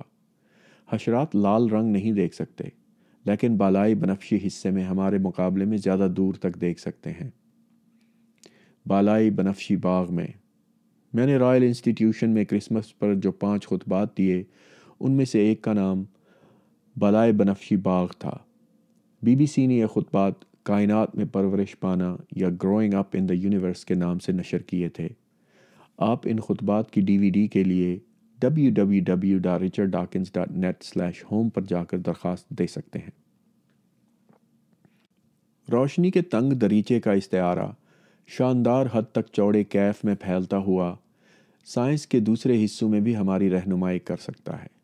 ہم جسامتوں کے ایک عجائب گھر کے مرکز کے قریب رہتے ہیں اور دنیا کو ایسے اعضائے حواس اور اعصابی نظام کے ذریعے دیکھتے ہیں جو صرف درمیانی رفتار پر چلتی ہوئی درمیانی جسامتوں کو پہچاننے اور سمجھنے کی قابلیت ہی رکھتے ہیں۔ ہم ایسی اشیاء کے درمیان آرام و سکون پاتے ہیں جو حجم میں چند کلومیٹر، پہاڑی کی چوٹی سے نظر آنے والا منظر سے لے کر ملی میٹر کی 1/2 تک یعنی سوئی کا نقطہ ہوتے ہیں۔ ان حدود سے باہر تو ہماری قوت تخیل بھی ناکام ہو جاتی ہے اور ہمیں آلات اور ریاضی کا سہارا لینا پڑتا ہے جو خوش قسمتی سے ہمیں استعمال کرنے آتے ہیں۔ جسامتوں، فاصلوں اور رفتار کی وہ حدود جن سے ہمارے تخیلات مطمئن ہیں ایک چھوٹی سی پٹی ہے جو امکانات کے ایک طویل سلسلے کے درمیان کہیں واقع ہے۔ چھوٹے سرے پر مقداروں کے نرالے پن یعنی کوانٹم سٹرینجنس سے لے کر بڑے سرے پر آئنسٹائن کے علم کائنات تک۔ ہماری تنگ درمیانی حدود جن سے ہمارے آباء و اجداد مانوس تھے کہ باہر کے فاصلوں سے نمٹنے کے لیے ہمارے تخیلات افسوسناک حد تک ناقابل ہیں۔ ہم الیکٹران کا ایک چھوٹی سی گیند کے طور پر تصور کرتے ہیں جو نیوٹران اور پروٹون کے ایک بڑے گروہ کے گرد مدار میں چکر لگاتے رہتے ہیں، لیکن حقیقت اس کے بالکل برعکس ہے۔ الیکٹران چھوٹی گیندوں کی طرح نہیں ہوتے، وہ ہمارے مشاہدے میں موجود کسی بھی چیز کی طرح نہیں ہیں۔ جب ہم حقیقت کے افق کے عظیم فاصلوں کے قریب اڑتے ہیں تو وہاں یہ بھی واضح نہیں رہتا کہ کی طرح کی اصطلاح کا کوئی مطلب ہو بھی سکتا ہے یا نہیں۔ ہمارے تخیلات میں ابھی اتنی مہارت پیدا نہیں ہوئی کہ مقداروں کے مضافات میں جھانک سکیں۔ اس پیمانے پر کوئی بھی چیز اس طرح سے حرکت نہیں کرتی جس طرح مادے کو حرکت کرنی چاہیے، جیسا کہ ارتقاء نے ہمیں سکھایا ہے، اور نہ ہی ہم ان اشیاء کی حرکات کے متحمل ہو پاتے ہیں جو روشنی کی رفتار کی مناسب کسر یعنی فریکشن کے برابر رفتار پر سفر کرتے ہیں۔ عقل سلیم ہمیں مایوس کر دیتی ہے، کیونکہ عقل سلیم کا ارتقاء ایک ایسی دنیا میں ہوا ہے جہاں نہ تو کوئی چیز حیرت انگیز رفتار سے سفر کرتی ہے اور نہ ہی وہ بہت بڑی یا چھوٹی جسامت کی ہوتی ہے۔ اپنے مضمون ممکن دنیایں یا پاسبل ورلڈز کے اختتام پر عظیم ماہر حیاتیات JBS بالڈین لکھتا ہے کہ مجھے شک ہے کہ کائنات نہ صرف اس سے زیادہ عجیب ہے جتنا ہم سوچتے ہیں، بلکہ اس سے بھی زیادہ عجیب ہے جتنا ہم سوچ سکتے ہیں۔ مجھے یہ بھی شک ہے کہ نہ صرف زمین و آسمان میں اس سے زیادہ چیزیں موجود ہیں جن کے بارے میں کسی فلسفیانہ نظام میں سوچا گیا ہے، بلکہ اس سے بھی زیادہ ہیں جن کے بارے میں سوچا جا سکتا ہے۔ ازراہ گفتگو مجھے اس تجویز پر بہت حیرت ہے کہ ڈرامہ ہیملٹ کی وہ مشہور زمانہ تقریر جس کا حوالہ ہیلڈن نے دیا روایتی طور پر غلط طریقے سے ادا کی جاتی ہے۔ عام طور پر زور لفظ تمہارے پر دیا جاتا ہے۔ ارض و سماوات میں اس سے ما سوا بہت کچھ ہے ہوریشیو جس کا تمہارے فلسفے میں تصور کیا جا سکتا ہے۔ واقعی زیادہ تر لوگ بدھوؤں کی طرح ان مصروں کو کنایتاً یوں ادا کر دیتے ہیں جیسے ہراشیو ساری دنیا کے تمام سطحی اقلیت پسندوں اور متشکک لوگوں کا نمائندہ ہے، لیکن کچھ فلسفی لفظ تمہارے کو تقریباً غائب کرتے ہوئے لفظ فلسفے پر زور دیتے ہیں۔ تمہارے فلسفے میں تصور کیا جا سکتا ہے۔ ہمارے موجودہ مقاصد پر اس تفریق کا کوئی خاطر خواہ اثر نہیں پڑتا، سوائے اس کے کہ دوسری تشریح ہیلڈن کے کسی فلسفیانہ نظام کو مناسب انداز سے اپنی جگہ یاد دلا دیتی ہے۔ یہ کتاب جس شخص کے نام منسوب کی گئی ہے اس کی زندگی کا محور ہی سائنس کا وہ نرالا پن تھا جس کو وہ مزاح کی حد تک لے جاتا تھا۔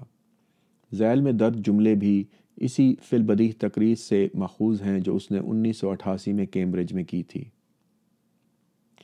یہ حقیقت کہ ہم کشش ثقل کے ایک گہرے کنویں کی زمین پر رہتے ہیں، گیس سے اٹے ایک سیارے کی سطح پر جو 90 ملین میل دور موجود جوہری آگ کے ایک گولے کے گرد چکر لگا رہا ہے، اور ہم ان سب کو روز مرہ کی بات سمجھتے ہیں، ہمیں کچھ اشارہ تو دیتا ہے کہ ہمارے زاویے کس قدر ٹیڑھے ہو سکتے ہیں۔ جہاں سائنسی ادب کے دوسرے مصنفین سائنس کے انوکھے پن کو ہماری حس اسرار کو اجاگر کرنے کے لیے استعمال کرتے ہیں، وہاں ڈگلس ایڈمز اسے ہمیں ہنسانے کے لیے استعمال کرتا ہے۔ جن لوگوں نے دی ہچ hikers guide to the Galaxy پڑھی ہے انہیں شاید ابدی غیر ممکن انجن یعنی انفینٹ امپروبیبلٹی ڈرائیو کی یاد آئی ہو، شاید ہنسی جدید طبیعیات کے کچھ زیادہ عجیب معموں کے لیے بہترین رد عمل ہے۔ اس کا متبادل مجھے کبھی کبھی لگتا ہے رونا ہے۔ مقداری میکانیات یا کوانٹم میکینکس 20ویں صدی کی سائنسی فتوحات کی وہ شاندار چوٹی اصلی دنیا کے بارے میں شاندار حد تک کامیاب پیشگوئیاں کرتی ہے۔ رچرڈ فائنمین اس کی درستی کا موازنہ شمالی امریکہ کی چوڑائی کو ایک انسانی بال کی باریکی کی درستگی کی حد تک ماپنے سے کرتا ہے۔ پیش گوئیاں کرنے کی اس کامیابی کا یہی مطلب ہو سکتا ہے کہ کوانٹم تھیوری کسی نہ کسی طریقے سے تو سچ ہونا ہی چاہیے۔ ہمارے پاس کسی بھی چیز کا جتنا علم ہے وہ بالکل سادہ اور ہماری عقل میں سمجھ آنے والے حقائق جتنا ہی سچ ہے۔ اس کے باوجود وہ مفروضے جو نظریہ مقدار کی کامیاب پیش گوئیاں کرنے کی خاطر بنانے پر مجبور ہیں اتنے پراسرار ہیں کہ خود فائنمین بھی یہ کہنے پر مجبور ہو گیا تھا۔ اس اقتباس کے بہت سے نمونے موجود ہیں اور میرے خیال میں درج ذیل سب سے مناسب ہے۔ اگر آپ کو لگتا ہے کہ آپ کو نظریہ مقدار یعنی کوانٹم تھیوری سمجھ آ گیا ہے تو آپ کو نظریہ مقدار سمجھ نہیں آیا۔ اسی طرح کا ایک جملہ نیلز بوہر سے بھی منسوب ہے جو کہتا ہے اگر نظریہ مقدار نے کسی شخص کو ششتر نہیں کیا تو پھر وہ نظریہ مقدار کو سمجھ نہیں پایا۔ نظریہ مقدار اتنا عجیب ہے کہ ماہرین طبیعیات کسی نہ کسی خلاف قیاس تشریح پر انحصار کرنے پر مجبور نظر آتے ہیں۔ انحصار درست اصطلاح ہے۔ حقیقت کی چادر یعنی دی فیبرک آف ریالٹی میں ڈیوڈ ڈیوچ نظریہ مقدار کی بہت سی دنیاؤں والی تشریح سے متاثر نظر آتا ہے، شاید اس لیے کہ اس کے بارے میں برائی کے طور پر آپ صرف اتنا ہی کہہ سکتے ہیں کہ یہ احمقانہ حد تک بے مصرف یا ویسٹ فل ہے۔ یہ کائنات ہائے کی ایک کثیر اور تیزی سے بڑھتی ہوئی تعداد کا مفروضہ پیش کرتی ہے جو بیک وقت وجود رکھتے ہیں اور سوائے مقداری میکانکی پر مبنی تجربات کے ذریعے سے ایک دوسرے کے وجود سے بے خبر ہیں۔ ان میں سے کچھ کائناتوں میں پہلے ہی مر چکا ہوں اور کچھ میں آپ کی سبز مونچھیں ہیں وغیرہ وغیرہ۔ اس کی متبادل کوپن ہیگن تشریح اتنی ہی بے معنی ہے، بے مصرف تو نہیں لیکن ناقابل بیان حد تک تناقضات کا مظہر یعنی پیراڈاکسیکل ہے۔ ارون شروڈنگر نے اسے بلی کی تمثیل کے ذریعے تمسخر کا نشانہ بنایا ہے۔ شروڈنگر کی بلی ایک ڈبے میں بند ہے جس میں قتل کا ایک طریقہ کار نصب ہے جو ایک مقداری میکانی واقعہ یعنی کوانٹم میکینیکل ایونٹ کی وجہ سے حرکت میں آتا ہے۔ ڈھکن کھولنے سے قبل ہمیں معلوم نہیں ہو سکتا کہ بلی مر گئی ہے۔ عقل سلیم ہمیں یہی بتاتی ہے کہ بلی ڈبے کے اندر یا تو زندہ ہوگی یا نہیں ہوگی۔ کوپن ہیگن تشریح عقل سلیم کی مخالفت کرتی ہے۔ ڈبے کے کھلنے سے قبل صرف ایک چیز کا وجود ہے اور وہ احتمال یعنی پرابیبلٹی ہے۔ جیسے ہی ڈھکن کھولا جاتا ہے، ذرے کی لہری خصوصیات پارا پارا ہو جاتی ہیں، یعنی the wave function collapses، اور ہمارے پاس صرف ایک واقعہ رہ جاتا ہے، یا تو بلی مر چکی ہے یا بلی زندہ ہے۔ جب تک ہم ڈھکن نہیں کھولتے وہ نہ تو زندہ ہوتی ہے اور نہ مردہ۔ ایک ہی واقعے کی متعدد دنیاؤں والی تشریح کا یہاں اطلاق کیا جائے تو کچھ کائناتوں میں بلی زندہ ہے اور کچھ میں مری ہوئی ہے، لیکن دونوں ہی تشریحات عقل سلیم اور الہام کے تقاضے پورے نہیں کر پاتے ہیں۔ زیادہ دبنگ قسم کے ماہر طبیعیات کو ان باتوں کی پرواہ نہیں۔ اہم بات یہ ہے کہ اس بحث کے پیچھے کار فرما ریاضی صحیح طریقے سے کام کرے اور تجربات پیش گوئیوں پر پورے اتریں۔ ہم میں سے زیادہ تر لوگ ان کے ساتھ چلنے سے کتراتے ہیں۔ ہمیں اس قسم کا تصور کرنے کی ضرورت ہے کہ آخر حقیقت میں ہو کیا رہا ہے۔ ویسے مجھے معلوم ہے کہ شروڈنگر نے بلی کے ذہنی تجربے کی تجویز محض کوپن ہیگن تشریح کی حماقت خیزی کو بے نقاب کرنے کے لیے دی تھی۔ ماہر حیاتیات لوئس وولپرٹ کا ماننا ہے کہ جدید طبیعیات کا انوکھا پن محض برفانی تودے کی چوٹی ہے۔ سائنس عقل سلیم پر تشدد کرتی ہے۔ مثال کے طور پر وولپرٹ حساب لگاتا ہے کہ پانی کے ایک گلاس میں موجود مالیکیولز سمندر میں پانی کے گلاسوں کی مقدار سے کہیں زیادہ ہیں، کیونکہ کرۂ ارض کا سارا پانی سمندروں کے ذریعے اپنا دائرہ حیات مکمل کرتا ہے۔ اس لیے اس بات کے امکانات بہت روشن ہیں کہ جب آپ پانی کا ایک گلاس پیتے ہیں تو اس میں سے کم از کم ایک قطرہ تو ایسا ہوگا جو کبھی اولیور کرامویل کے مثانے سے گزر کر آیا ہوگا۔ ویسے تو اولیور کرامویل یا مثانوں میں کوئی خاص بات نہیں ہے۔ کیا ابھی آپ نے اپنے سانس کے ساتھ نائٹروجن کا ایک ایٹم تو نہیں سونگھا جو کبھی کسی دراز قد فرن نخلی یعنی سیکائڈ درخت کے قریب کھڑے تیسرے نباتات خور سوسمار یعنی اگوانا ڈان نے سانس لیتے ہوئے خارج کیا تھا؟ کیا آپ خوش نہیں ہیں کہ آپ ایک ایسی دنیا میں جی رہے ہیں جہاں نہ صرف ایسا قیاس ممکن ہے بلکہ آپ کو یہ سمجھنے کا بھی استحقاق ہے کہ ایسا کیوں ہے، اور کھلے عام کسی دوسرے کو سمجھا بھی سکتے ہیں، اپنی رائے یا اپنے عقیدے کے طور پر نہیں بلکہ ایک ایسے تصور کے طور پر جسے آپ کے استدلال کو سمجھ جانے کے بعد وہ قبول کرنے پر مجبور ہو جائیں گے؟ شاید یہ اس بات کا ایک پہلو ہے جس کے بارے میں کارل سیگن نے اشارہ کیا تھا جب اس نے شیطانوں سے بھری دنیا، سائنس بطور اندھیرے میں روشنی کا دیا، یا the demon haunted world, science as a candle in the dark کو لکھنے کی وجہ تحریک کا ذکر کیا۔ سائنس کی وضاحت نہ کرنا مجھے گمراہ کن لگتا ہے۔ جب آپ محبت میں گرفتار ہوتے ہیں تو آپ ساری دنیا کو بتانا چاہتے ہیں، یہ کتاب ایک ذاتی بیان ہے اور سائنس سے میری عمر بھر کی محبت کی عکاسی کرتی ہے۔ پیچیدہ زندگی کا ارتقاء، یا یوں کہیے کہ ایک ایسی کائنات میں اس کا وجود جو طبیعیاتی قوانین کے تابع ہے، شدید حد تک حیرت انگیز ہے، یا ہوتا ہے، سوائے اس حقیقت کے کہ حیرت ایک ایسا جذبہ ہے جو ایک ایسے دماغ میں ہی پیدا ہو سکتا ہے جو اس حیرت انگیز عمل کا نتیجہ ہے۔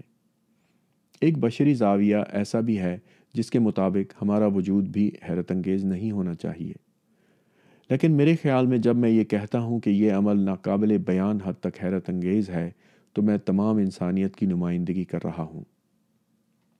ذرا سوچیے اس کے بارے میں۔ ایک سیارے پر، اور غالباً پوری کائنات میں صرف ایک ہی سیارے پر، ایسے سال میں جو عام طور پر ایک پتھر سے زیادہ کچھ نہیں بنا سکتے، اکٹھے ہو کر پتھر ہی کی جسامت کے اتنی حیران کن پیچیدگی کے حامل ایسے مادے بناتے ہیں جو بھاگنے، کودنے، تیرنے، اڑنے، دیکھنے، سننے اور دوسرے ایسے پیچیدہ مادوں کو پکڑنے اور کھانے کی صلاحیت رکھتے ہیں۔ ان میں سے کچھ مادے سوچنے اور محسوس کرنے اور دوسرے پتھر کی جسامت کے مادوں کے پیار میں ڈوب جانے کی قابلیت بھی رکھتے ہیں۔ اب ہم سمجھ چکے ہیں کہ عمل کیسے ہوتا ہے، لیکن صرف 1859 سے پہلے یہ سب واقعی بے حد عجیب لگتا تھا، لیکن ہم ڈارون کے مرہون منت ہیں کہ اب یہ صرف عجیب لگتا ہے۔ ڈارون نے برقعے کے چاک کو پکڑا اور اسے پھاڑ دیا، جس سے فہم کا ایک سیلاب اندر داخل ہو گیا، جس کی خیرہ کر دینے والی جدت اور انسانی جذبے کو اجاگر کرنے کی طاقت کا شاید کوئی ثانی نہیں، سوائے اس کے اوپر نیکی احساس کے کہ دنیا کائنات کا محور نہیں ہے۔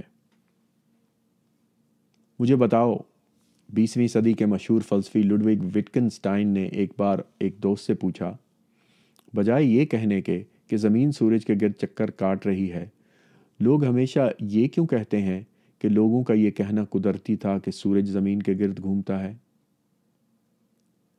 دوست نے جواب دیا، ظاہر ہے، کیونکہ ایسا دکھتا ہے کہ سورج زمین کے گرد گھوم رہا ہے۔ اس پر وٹکنسٹائن نے جواباً سوال کیا، اور اگر ایسا لگتا کہ زمین اپنے محور کے گرد گھوم رہی ہے تو پھر کیسا دکھائی دیتا؟ میں کبھی کبھی اپنے خطبات میں اس گفتگو کا ذکر اس امید پہ کرتا ہوں کہ سامعین ہنسیں گے، لیکن زیادہ تر وہ ششتر اور خاموش ہو جاتے ہیں۔ اس محدود دنیا میں جس میں ہمارے دماغوں کا ارتقاء ہوا، بڑے اجسام کے مقابلے میں چھوٹے اجسام کے ہلنے کے امکانات زیادہ روشن ہیں، اور بڑے اجسام اس حرکت کا پس منظر مہیا کرتے ہیں۔ جیسے جیسے دنیا اپنے محور کے گرد گھومتی ہے، وہ اجسام جو ہم سے قریب ہونے کی وجہ سے بڑے لگتے ہیں، پہاڑ، درخت، عمارات، خود زمین بھی، سورج اور ستاروں جیسے اجسام فلکی کے مقابلے میں سب ایک دوسرے کے ساتھ اور مشاہدہ کرنے والے کے ساتھ بھی مکمل ہم عصری میں حرکت کرتے ہیں۔ ہمارے ارتقاء پذیر دماغ پیش منظر میں موجود پہاڑوں اور درختوں کی بجائے اجسام فلکی کے بارے میں حرکت کا ایک فریب بن دیتے ہیں۔ میں اب اوپر دیے گئے نقطے کی پیروی کرنا چاہتا ہوں کہ جس طریقے سے ہم دنیا کو دیکھتے ہیں اور جس وجہ سے ہمیں کچھ باتیں سمجھنے میں آسانی محسوس ہوتی ہے اور کچھ کو سمجھنے میں دشواری پیش آتی ہے، وہ یہ ہے کہ ہمارے دماغ بھی عمل ارتقاء کا نتیجہ ہے۔ ہمارے جسم میں موجود کمپیوٹر جن کا ارتقاء ہمیں دنیا میں زندہ رہنے میں مدد دینے کے لیے ہوا ہے، میں اسے درمیانی دنیا کہوں گا، جہاں ہماری زندگی کے لیے اہم اجسام نہ تو بہت بڑے تھے اور نہ چھوٹے تھے، ایک ایسی دنیا جہاں چیزیں یا تو ساکت تھیں یا روشنی کی رفتار کے مقابلے میں بہت سست روی سے حرکت کرتی تھیں، اور جہاں تقریباً بعدس قیاس یعنی امپرابیبل کو بآسانی ناممکن یعنی امپاسبل تصور کیا جا سکتا تھا۔ ہمارے ذہنی برقعے کا چاک اس لیے چھوٹا ہے کیونکہ ہمارے قدیم آباء و اجداد کو اپنی بقا کی خاطر اس سے بڑے چاک کی ضرورت ہی نہیں پڑتی تھی۔ سائنس نے ہمیں سکھایا ہے کہ ارتقائی وجدان کی پیش گوئیوں کے برخلاف بلور یعنی کرسٹل اور پتھروں جیسے بظاہر ٹھوس نظر آنے والے اجسام در حقیقت تقریباً خلا کے بنے ہوئے ہیں۔ ایٹم کی جانی پہچانی تصویر کے مطابق نیوکلیس میدان میں مکھی کے برابر ہے، دوسرا ایٹم اس میدان کے باہر ہے۔ سخت ترین، ٹھوس ترین، کثیف ترین پتھر بھی حقیقت میں تقریباً ایک خلا ہی ہیں، ایک ایسا خلا جسے چند ذرے توڑتے تو ہیں لیکن ایک دوسرے سے اتنے دور ہیں کہ ان کا ہونا نہ ہونا کوئی معنی نہیں رکھتا۔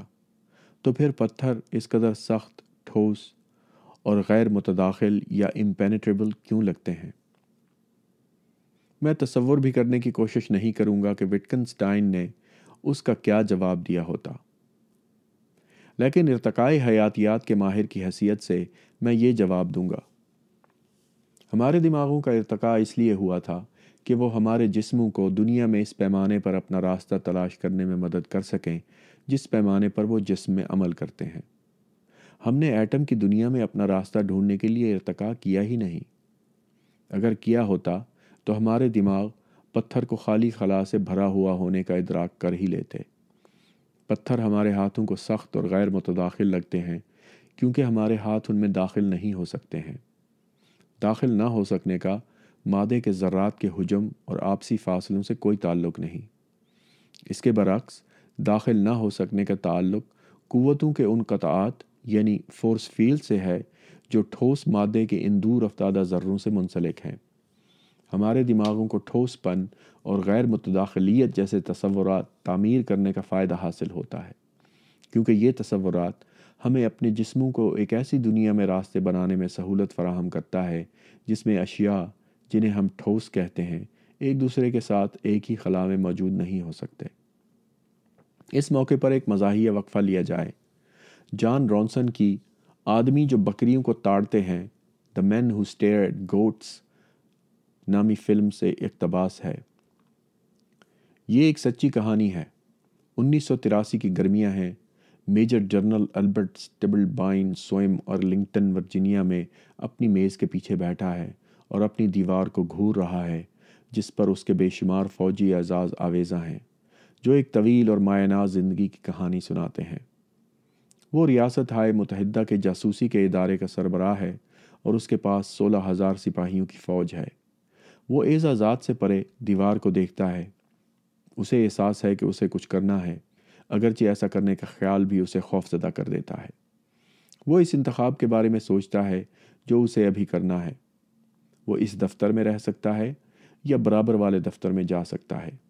یہی اس کا انتخاب ہے، اور اس نے فیصلہ کر لیا ہے وہ برابر والے دفتر میں جائے گا۔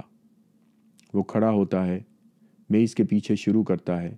میرا مطلب ہے، وہ سوچتا ہے کہ آخر یہ ایٹم کس چیز کا بنا ہوا ہے؟ خلا؟ وہ اپنی رفتار تیز کر دیتا ہے۔ میں زیادہ تر کس چیز کا بنا ہوا ہوں؟ وہ سوچتا ہے۔ ایٹم؟ اب وہ تقریباً بھاگ رہا ہے۔ یہ دیوار زیادہ تر کس چیز کی بنی ہوئی ہے؟ وہ سوچتا ہے۔ ایٹم؟ مجھے بس اتنا ہی کرنا ہے کہ تمام خلاؤں کو ایک دوسرے میں ضم کر دے۔ اور پھر جنرل سٹیبل بائنن کی ناک دیوار سے ٹکرا جاتی ہے۔ دھت تیرے کی، وہ سوچتا ہے۔ ایک بار پھر جنرل سٹیبل بائنن دیوار کے اندر سے گزر جانے میں ناکامی کی وجہ سے پریشان ہو جاتا ہے۔ جنرل سٹیبل بائنن اپنے ادارے کی ویب سائٹ کے مطابق دائرے سے باہر سوچنے والا شخص ہے۔ وہ اس ادارے کو اپنی نوکری مکمل ہو جانے کے بعد اپنی بیوی کے ساتھ چلاتا ہے جس کا نام ہیلتھ فریڈم USA ہے، جو وائٹامن، معدنیات وغیرہ جیسی اضافی ادویات یا سپلیمنٹس، جڑی بوٹیوں، ہومیوپیتھک علاج، غذائی ادویات اور صاف کھانے، کیڑے مار دواؤں کی آمیزش سے پاک جیسے مہموں کے لیے وقف ہے، اور دوا اور اس کی مقدار کے معاملے میں حکومتی دھونس کے ذریعے ادویات بنانے والے بڑے اداروں کی مداخلت سے آزاد ہے۔ بیش قیمت جسمانی سیال کا کوئی ذکر نہیں کیا گیا۔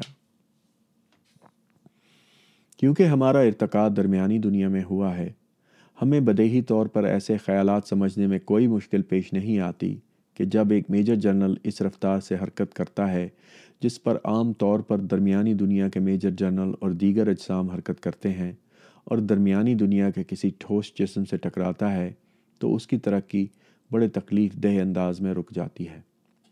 ہمارے دماغ یہ تصور کرنے کے قابل ہی نہیں ہے کہ اگر ہم ایک نیوٹرینو ہوتے تو دیوار کی ان خالی جگہوں میں سے گزرتے ہوئے کیسا محسوس کرتے جن پر وہ دیوار حقیقت میں مبنی ہے، اور نہ ہی ہماری فہم و فراست ان اثرات کی متحمل ہو سکتی ہیں جو روشنی کی رفتار سے حرکت کرتے ہوئے مرتب ہوتے ہیں۔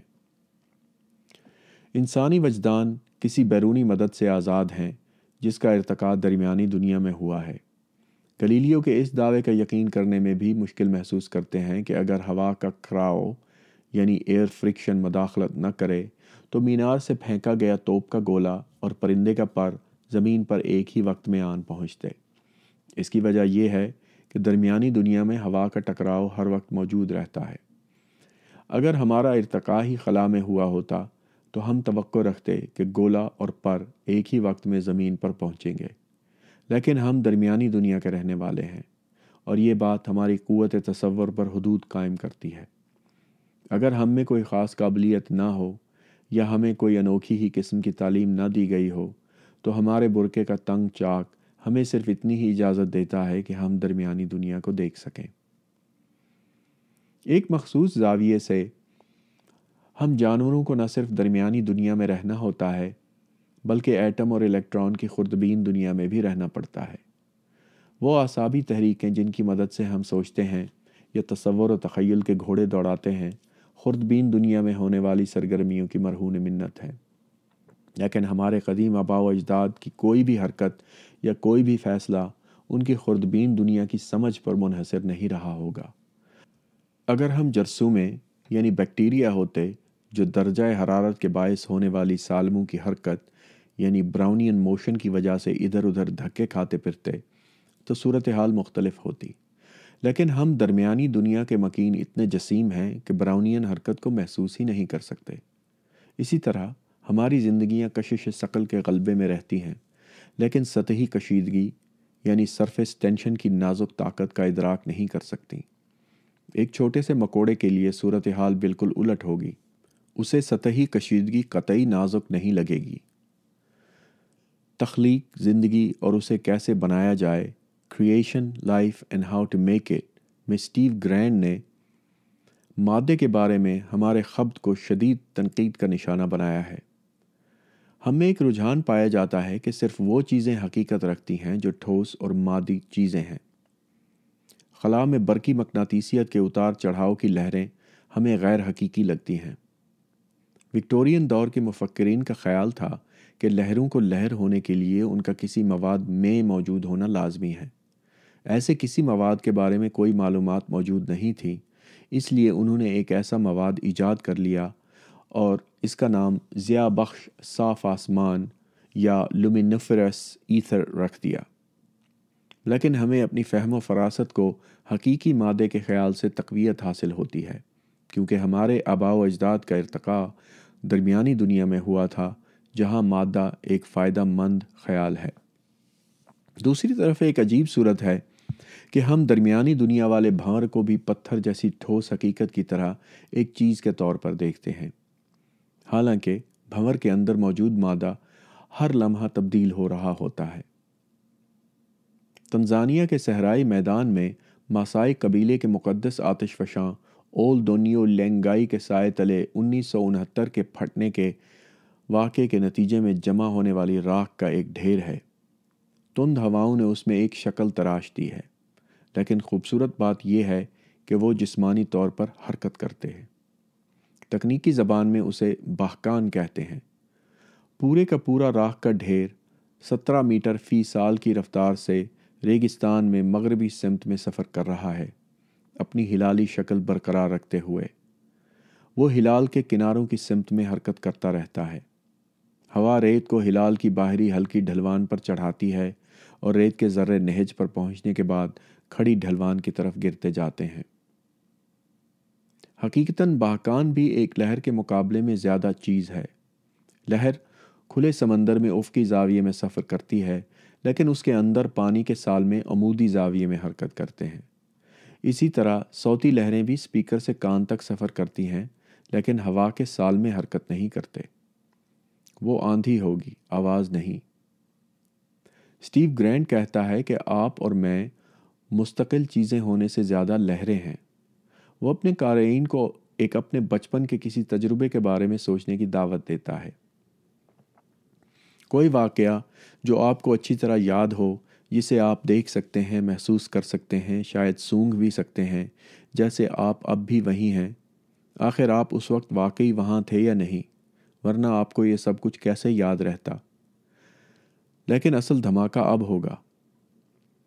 آپ وہاں نہیں تھے۔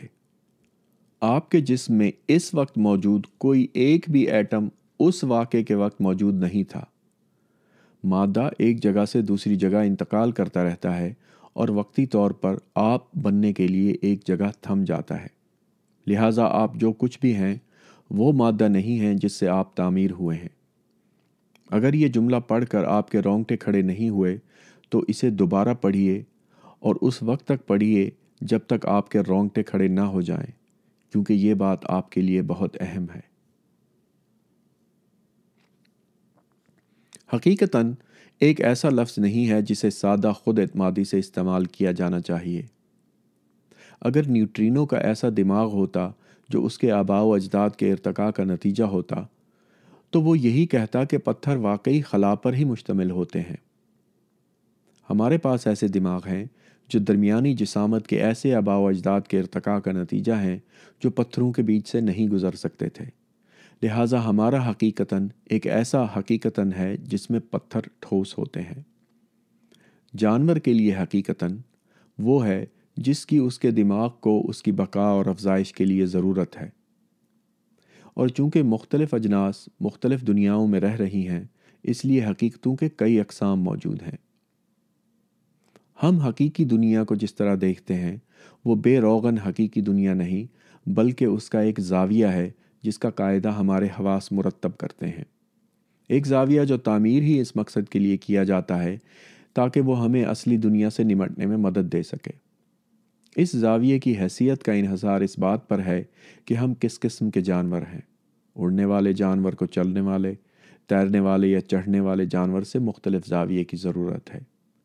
شکاری جانور کو شکار ہونے والے جانور کے مقابلے میں ایک مختلف زاویے کی ضرورت ہے، اگرچہ ان کی دنیائیں ایک دوسرے سے متجاوز ہیں۔ بندر کے دماغ میں ایسی سافٹ ویئر کی ضرورت ہے جو ابعاد ثلاثہ یعنی 3 ڈائمینشنل میں درختوں اور ٹہنیوں کا ایک ذہنی خاکہ بنا سکے۔ کشتی چلانے والے کے دماغ کو ابعاد ثلاثہ سافٹ ویئر کی ضرورت نہیں پڑتی، کیونکہ وہ تالاب کی سطح پر ایک چپٹی دنیا میں رہتا ہے۔ نیولے کی زاویہ تعمیر کرنے کی سافٹ ویئر اسے زیر زمین سرنگیں کھودنے میں مدد فراہم کرتی ہے۔ تل چوہے کی سافٹ ویئر نیولے جیسی ہی ہوگی، لیکن گلہری جو کہ تل چوہے کی طرح کترنے والے جانوروں کی جنس روڈنٹ سے تعلق رکھتی ہے، دنیا کا زاویہ بنانے کے لیے بندر کے جیسی سافٹ ویئر کا استعمال کرتی ہے۔ میں نے اندھا گھڑی ساز یعنی بلائنڈ واچ میکر اور دیگر جگہ پر قیاس آرائی کی کہ چمگادڑیں رنگوں کو اپنے کانوں سے دیکھتی ہیں۔ دنیا کا جو زاویہ چمگادڑوں کو 3 ڈیمینشنز میں مکوڑے پکڑنے کی غرض سے اپنا راستہ تلاش کرنے کے لیے درکار ہے، اس زاویے کی مانند ہے جو چڑیاں اس قسم کے مقاصد حاصل کرنے کے لیے استعمال کرتی ہیں۔ اس بات سے کوئی فرق نہیں پڑتا کہ چمگادڑ اپنے زاویے کے متغیرات کو جدید کرنے کے لیے باز گشت کا استعمال کرتی ہے، جبکہ چڑیا روشنی کا۔ میرا خیال ہے چمگادڑیں باز گشت کی کسی فائدہ مند خصوصیت جیسے کہ سطح کی صوتی ساخت کو عنوان عطا کرنے کی غرض سے ادراک یافتہ رنگوں کو اندرونی طور پر استعمال کرتی ہیں، مثلا لال یا نیلا، جبکہ چڑیاں انہی ادراک یافتہ رنگوں کو روشنی کی لمبی اور چھوٹی طول موج کے عنوان عطا کرنے کے لیے استعمال کرتی ہیں۔ میرا نقطہ یہ ہے کہ زاویے کی نوعیت کا انحصار اس بات پر ہے کہ اسے استعمال کیسے کیا جائے گا، نہ کہ کون سے حواس بروئے کار لائے جائیں گے۔ چمگادڑوں سے سیکھنے والا سبق یہ ہے: دنیاوی زاویے کی عمومی صورت، برعکس ان متغیرات کے جو ہر وقت حواس کے اعصاب میں داخل ہو رہے ہوتے ہیں، جانور کی طرز زندگی سے مطابقت کا نمونہ ہے، جیسے کہ جانور کے پر، ٹانگیں یا دم ہیں۔ ممکن دنیا یعنی پاسبل ورلڈز کے عنوان سے لکھے گئے مقالے میں، جس کا اوپر بھی ذکر کیا گیا ہے، جے بی ایس ہالڈین نے ان جانوروں کے بارے میں بھی بات کی ہے جن کی دنیا میں بو کا غلبہ ہے۔ اس نے دیکھا کہ کتے 2 مختلف چربی زدہ تیزابوں کی بو میں تفریق کر سکتے ہیں، کیپریلک ایسڈ اور کیپروئک ایسڈ۔ دونوں کو پانی کے 1 ملین حصے میں ایک حصہ ڈال کر پتلا کرنے کے بعد بھی واحد فرق یہ ہے کہ کیپریلک ایسڈ کے سالمے کی کڑی میں کیپروئک ایسڈ کے سالمے کی کڑی کے مقابلے میں کاربن کے 2 ایٹم اضافی ہیں۔ ہالڈین نے اندازہ لگا لیا کہ ایک کتا دونوں تیزابوں کو بو کی بنیاد پر ان کے سالمے کے وزن کے حساب سے ترتیب دے سکتا ہے، جیسے ایک آدمی پیانو کے تاروں کو ان کی آواز کے حساب سے ترتیب دے سکتا ہے۔ ایک اور چربی زدہ تیزاب ہے، میرے خیال میں یہ فیٹی ایسڈ کو چربی زدہ تیزاب انہوں نے ٹرانسلیٹ کیا ہے، جس کا نام کیپرک ایسڈ ہے، جس میں مزید 2 اضافی کاربن ایٹم موجود ہیں۔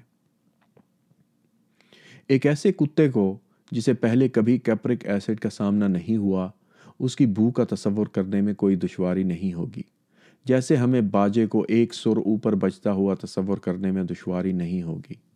مجھے یہ بالکل منطقی لگتا ہے کہ ایک کتا یا گینڈا مختلف بو کے آمیزے کا ادراک ہم آہنگ سروں کی طرح ہی کرتے ہوں۔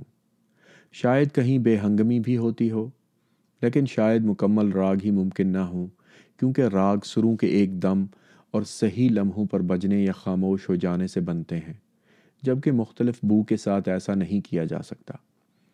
شاید کتے اور گینڈے رنگوں میں بو سونگھتے ہیں۔ یہاں بھی وہی دلیل استعمال ہوگی جو چمگادڑوں کے سلسلے میں استعمال ہوتی ہے۔ ایک بار پھر جن ادراک یعنی پرسیپشنز کو ہم رنگ کہتے ہیں، وہ ہمارے دماغ کے خارجی دنیا میں پائے جانے والے اہم امتیازات کو پہچاننے کے اوزار ہیں۔ ادراک یافتہ رنگوں کا، جنہیں فلسفی کوالیہ کہتے ہیں، یعنی ہوش میں کیے گئے نفسی تجربات کی انفرادی مثالیں، مخصوص طول موج، ویو لینتھ سے کوئی خلقی تعلق نہیں ہے۔ یہ وہ اندرونی ٹھپے ہیں جو دماغ کو بیرونی دنیا کی حقیقت کے زاویے تعمیر کرتے وقت میسر ہوتے ہیں، تاکہ وہ امتیازات کیے جا سکیں جو اس جانور کی بقا کے لیے نہایت اہم ہیں۔ ہمارے سلسلے میں یا کسی پرندے کے سلسلے میں اس کا مطلب ہے مختلف طول موج کی روشنی۔ میرے قیاس کے مطابق چمگادڑ کے سلسلے میں شاید یہ مختلف بازگشت کی صفات یا بناوٹ ہوں گے، جیسے کہ چمکدار کے لیے لال، مخملی کے لیے نیلا اور کھردرے کے لیے سبز۔ اور کتے یا گینڈے کے سلسلے میں یہی ٹھپے بو کی پہچان کے لیے استعمال کیوں نہیں کیے جا سکتے؟ چمگادڑ یا گینڈے تالابی کھٹمل یا پونڈ سکیٹر یا نیولے، چھال بھوترے یعنی بارک بیٹل یا جرثومے کی نامعلوم دنیا کا تصور کرنے کی طاقت ان استحقاق ہائے میں سے ایک ہے جو سائنس ہمیں فراہم کرتی ہے جب وہ ہمارے برقعے کے کالے کپڑے کو کھینچتی ہے اور ہمارے لطف کے لیے ہمیں وہ وسیع مناظر دکھاتی ہے جو پردے کے باہر موجود ہیں۔ درمیانی دنیا کے استعارے۔ مظاہر کے درمیانے درجات جو برقعے کا باریک چاک ہمیں دیکھنے کی اجازت دیتا ہے کا اطلاق دیگر درجات یا طیف پر بھی ہوتا ہے۔ ہم غیر اغلیت یعنی امپرابیبلٹی کے درجات تعمیر کر سکتے ہیں، جس میں برقعے کی طرح کے ایک تنگ دریچے سے ہمارے وجدان اور تخیل گزرنے کی قابلیت رکھتے ہیں۔ غیر اغلیت کے طیف کی ایک جانب وہ واقعات ہیں جنہیں ہم ناممکن کہتے ہیں۔ معجزات ایسے واقعات ہیں جو شدید حد تک بعد از قیاس ہیں۔ میڈونا کا مجسمہ ہماری سمت میں ہاتھ ہلا سکتا ہے۔ اس کی بلوری ساخت یا کرسٹلائن سٹرکچر جن ایٹموں پر مشتمل ہے آگے پیچھے حرکت کر رہے ہیں، کیونکہ یہ تعداد میں بہت زیادہ ہیں اور ان کی حرکت کی سمت کے بارے میں کوئی اتفاق نہیں ہے، لہٰذا ہاتھ جیسے کہ ہم اسے درمیانی دنیا میں دیکھتے ہیں بالکل ساکت رہتا ہے۔ لیکن یہ ہلتے ہوئے ایٹم ایک ہی وقت میں ایک ہی سمت میں حرکت کر بھی سکتے ہیں، دوبارہ اور پھر ہاتھ ہلے گا اور ہمیں اپنی طرف ہلتا ہوا نظر بھی آئے گا۔ ہو بھی سکتا ہے، لیکن ایسا ہو سکنے کے امکانات اتنے کمزور ہیں کہ اگر آپ نے کائنات کے آغاز کے وقت ایسے واقعے کے امکان کا نمبر لکھنا شروع کیا ہوتا تو آج بھی اس کے صفر کے ہندسے ابھی لکھ ہی رہے ہوتے۔ ایسے امکانات کا حساب لگانے کی طاقت، ہار مان لینے کی بجائے قریب ناممکن کا تعین کرنے کی قوت، سائنس کے انسانی روح کو آزاد کر دینے والے دان کا ایک اور نمونہ ہے۔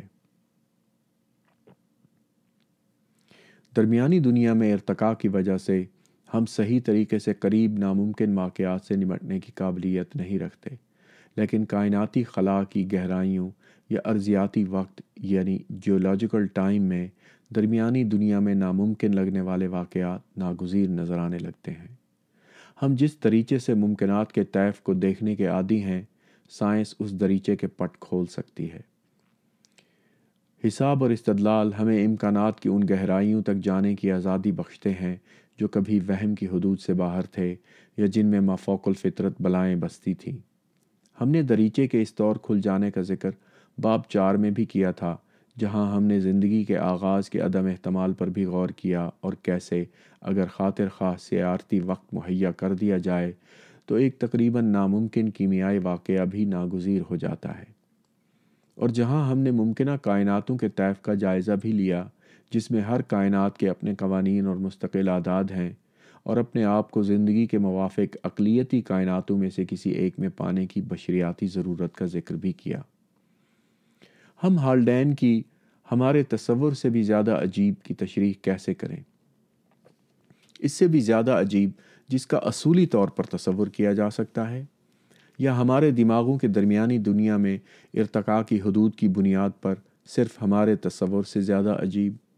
کیا ہم تربیت اور مشق کی مدد سے اپنے آپ کو درمیانی دنیا سے آزاد کرا سکتے ہیں، برقع اتار پھینک سکتے ہیں اور بہت چھوٹے، بہت بڑے اور بہت تیز قسم کی وجدانی اور ریاضی پر مبنی سمجھ حاصل کر سکتے ہیں؟ مجھے واقعی اس سوال کا جواب معلوم نہیں ہے، لیکن مجھے بے حد خوشی ہے کہ میں ایک ایسے دور میں زندہ ہوں جس میں انسانیت افہام و تفہیم کی حدود کو آگے بڑھا رہی ہے۔ اس سے بڑھ کر شاید ہم آگے چل کر یہ بھی دریافت کر لیں کہ کوئی حد موجود ہی نہیں ہے۔ باب نمبر 10 ختم ہوا۔ کتاب ختم ہوئی۔ اس کے بعد ایک ضمیمہ ہے جس میں پوری دنیا کے ایتھیسٹ آرگنائزیشنز کی لسٹنگ دی گئی ہیں اور ان کے فون نمبر دیے گئے ہیں۔ اگر آپ اس کتاب کو ڈاؤن لوڈ کر کے پڑھیں تو اس میں آپ کو یہ سب نظر آ جائے گا۔ اس کے بعد حوالہ جات ہیں اور ریفرنسز۔ سننے کا شکریہ۔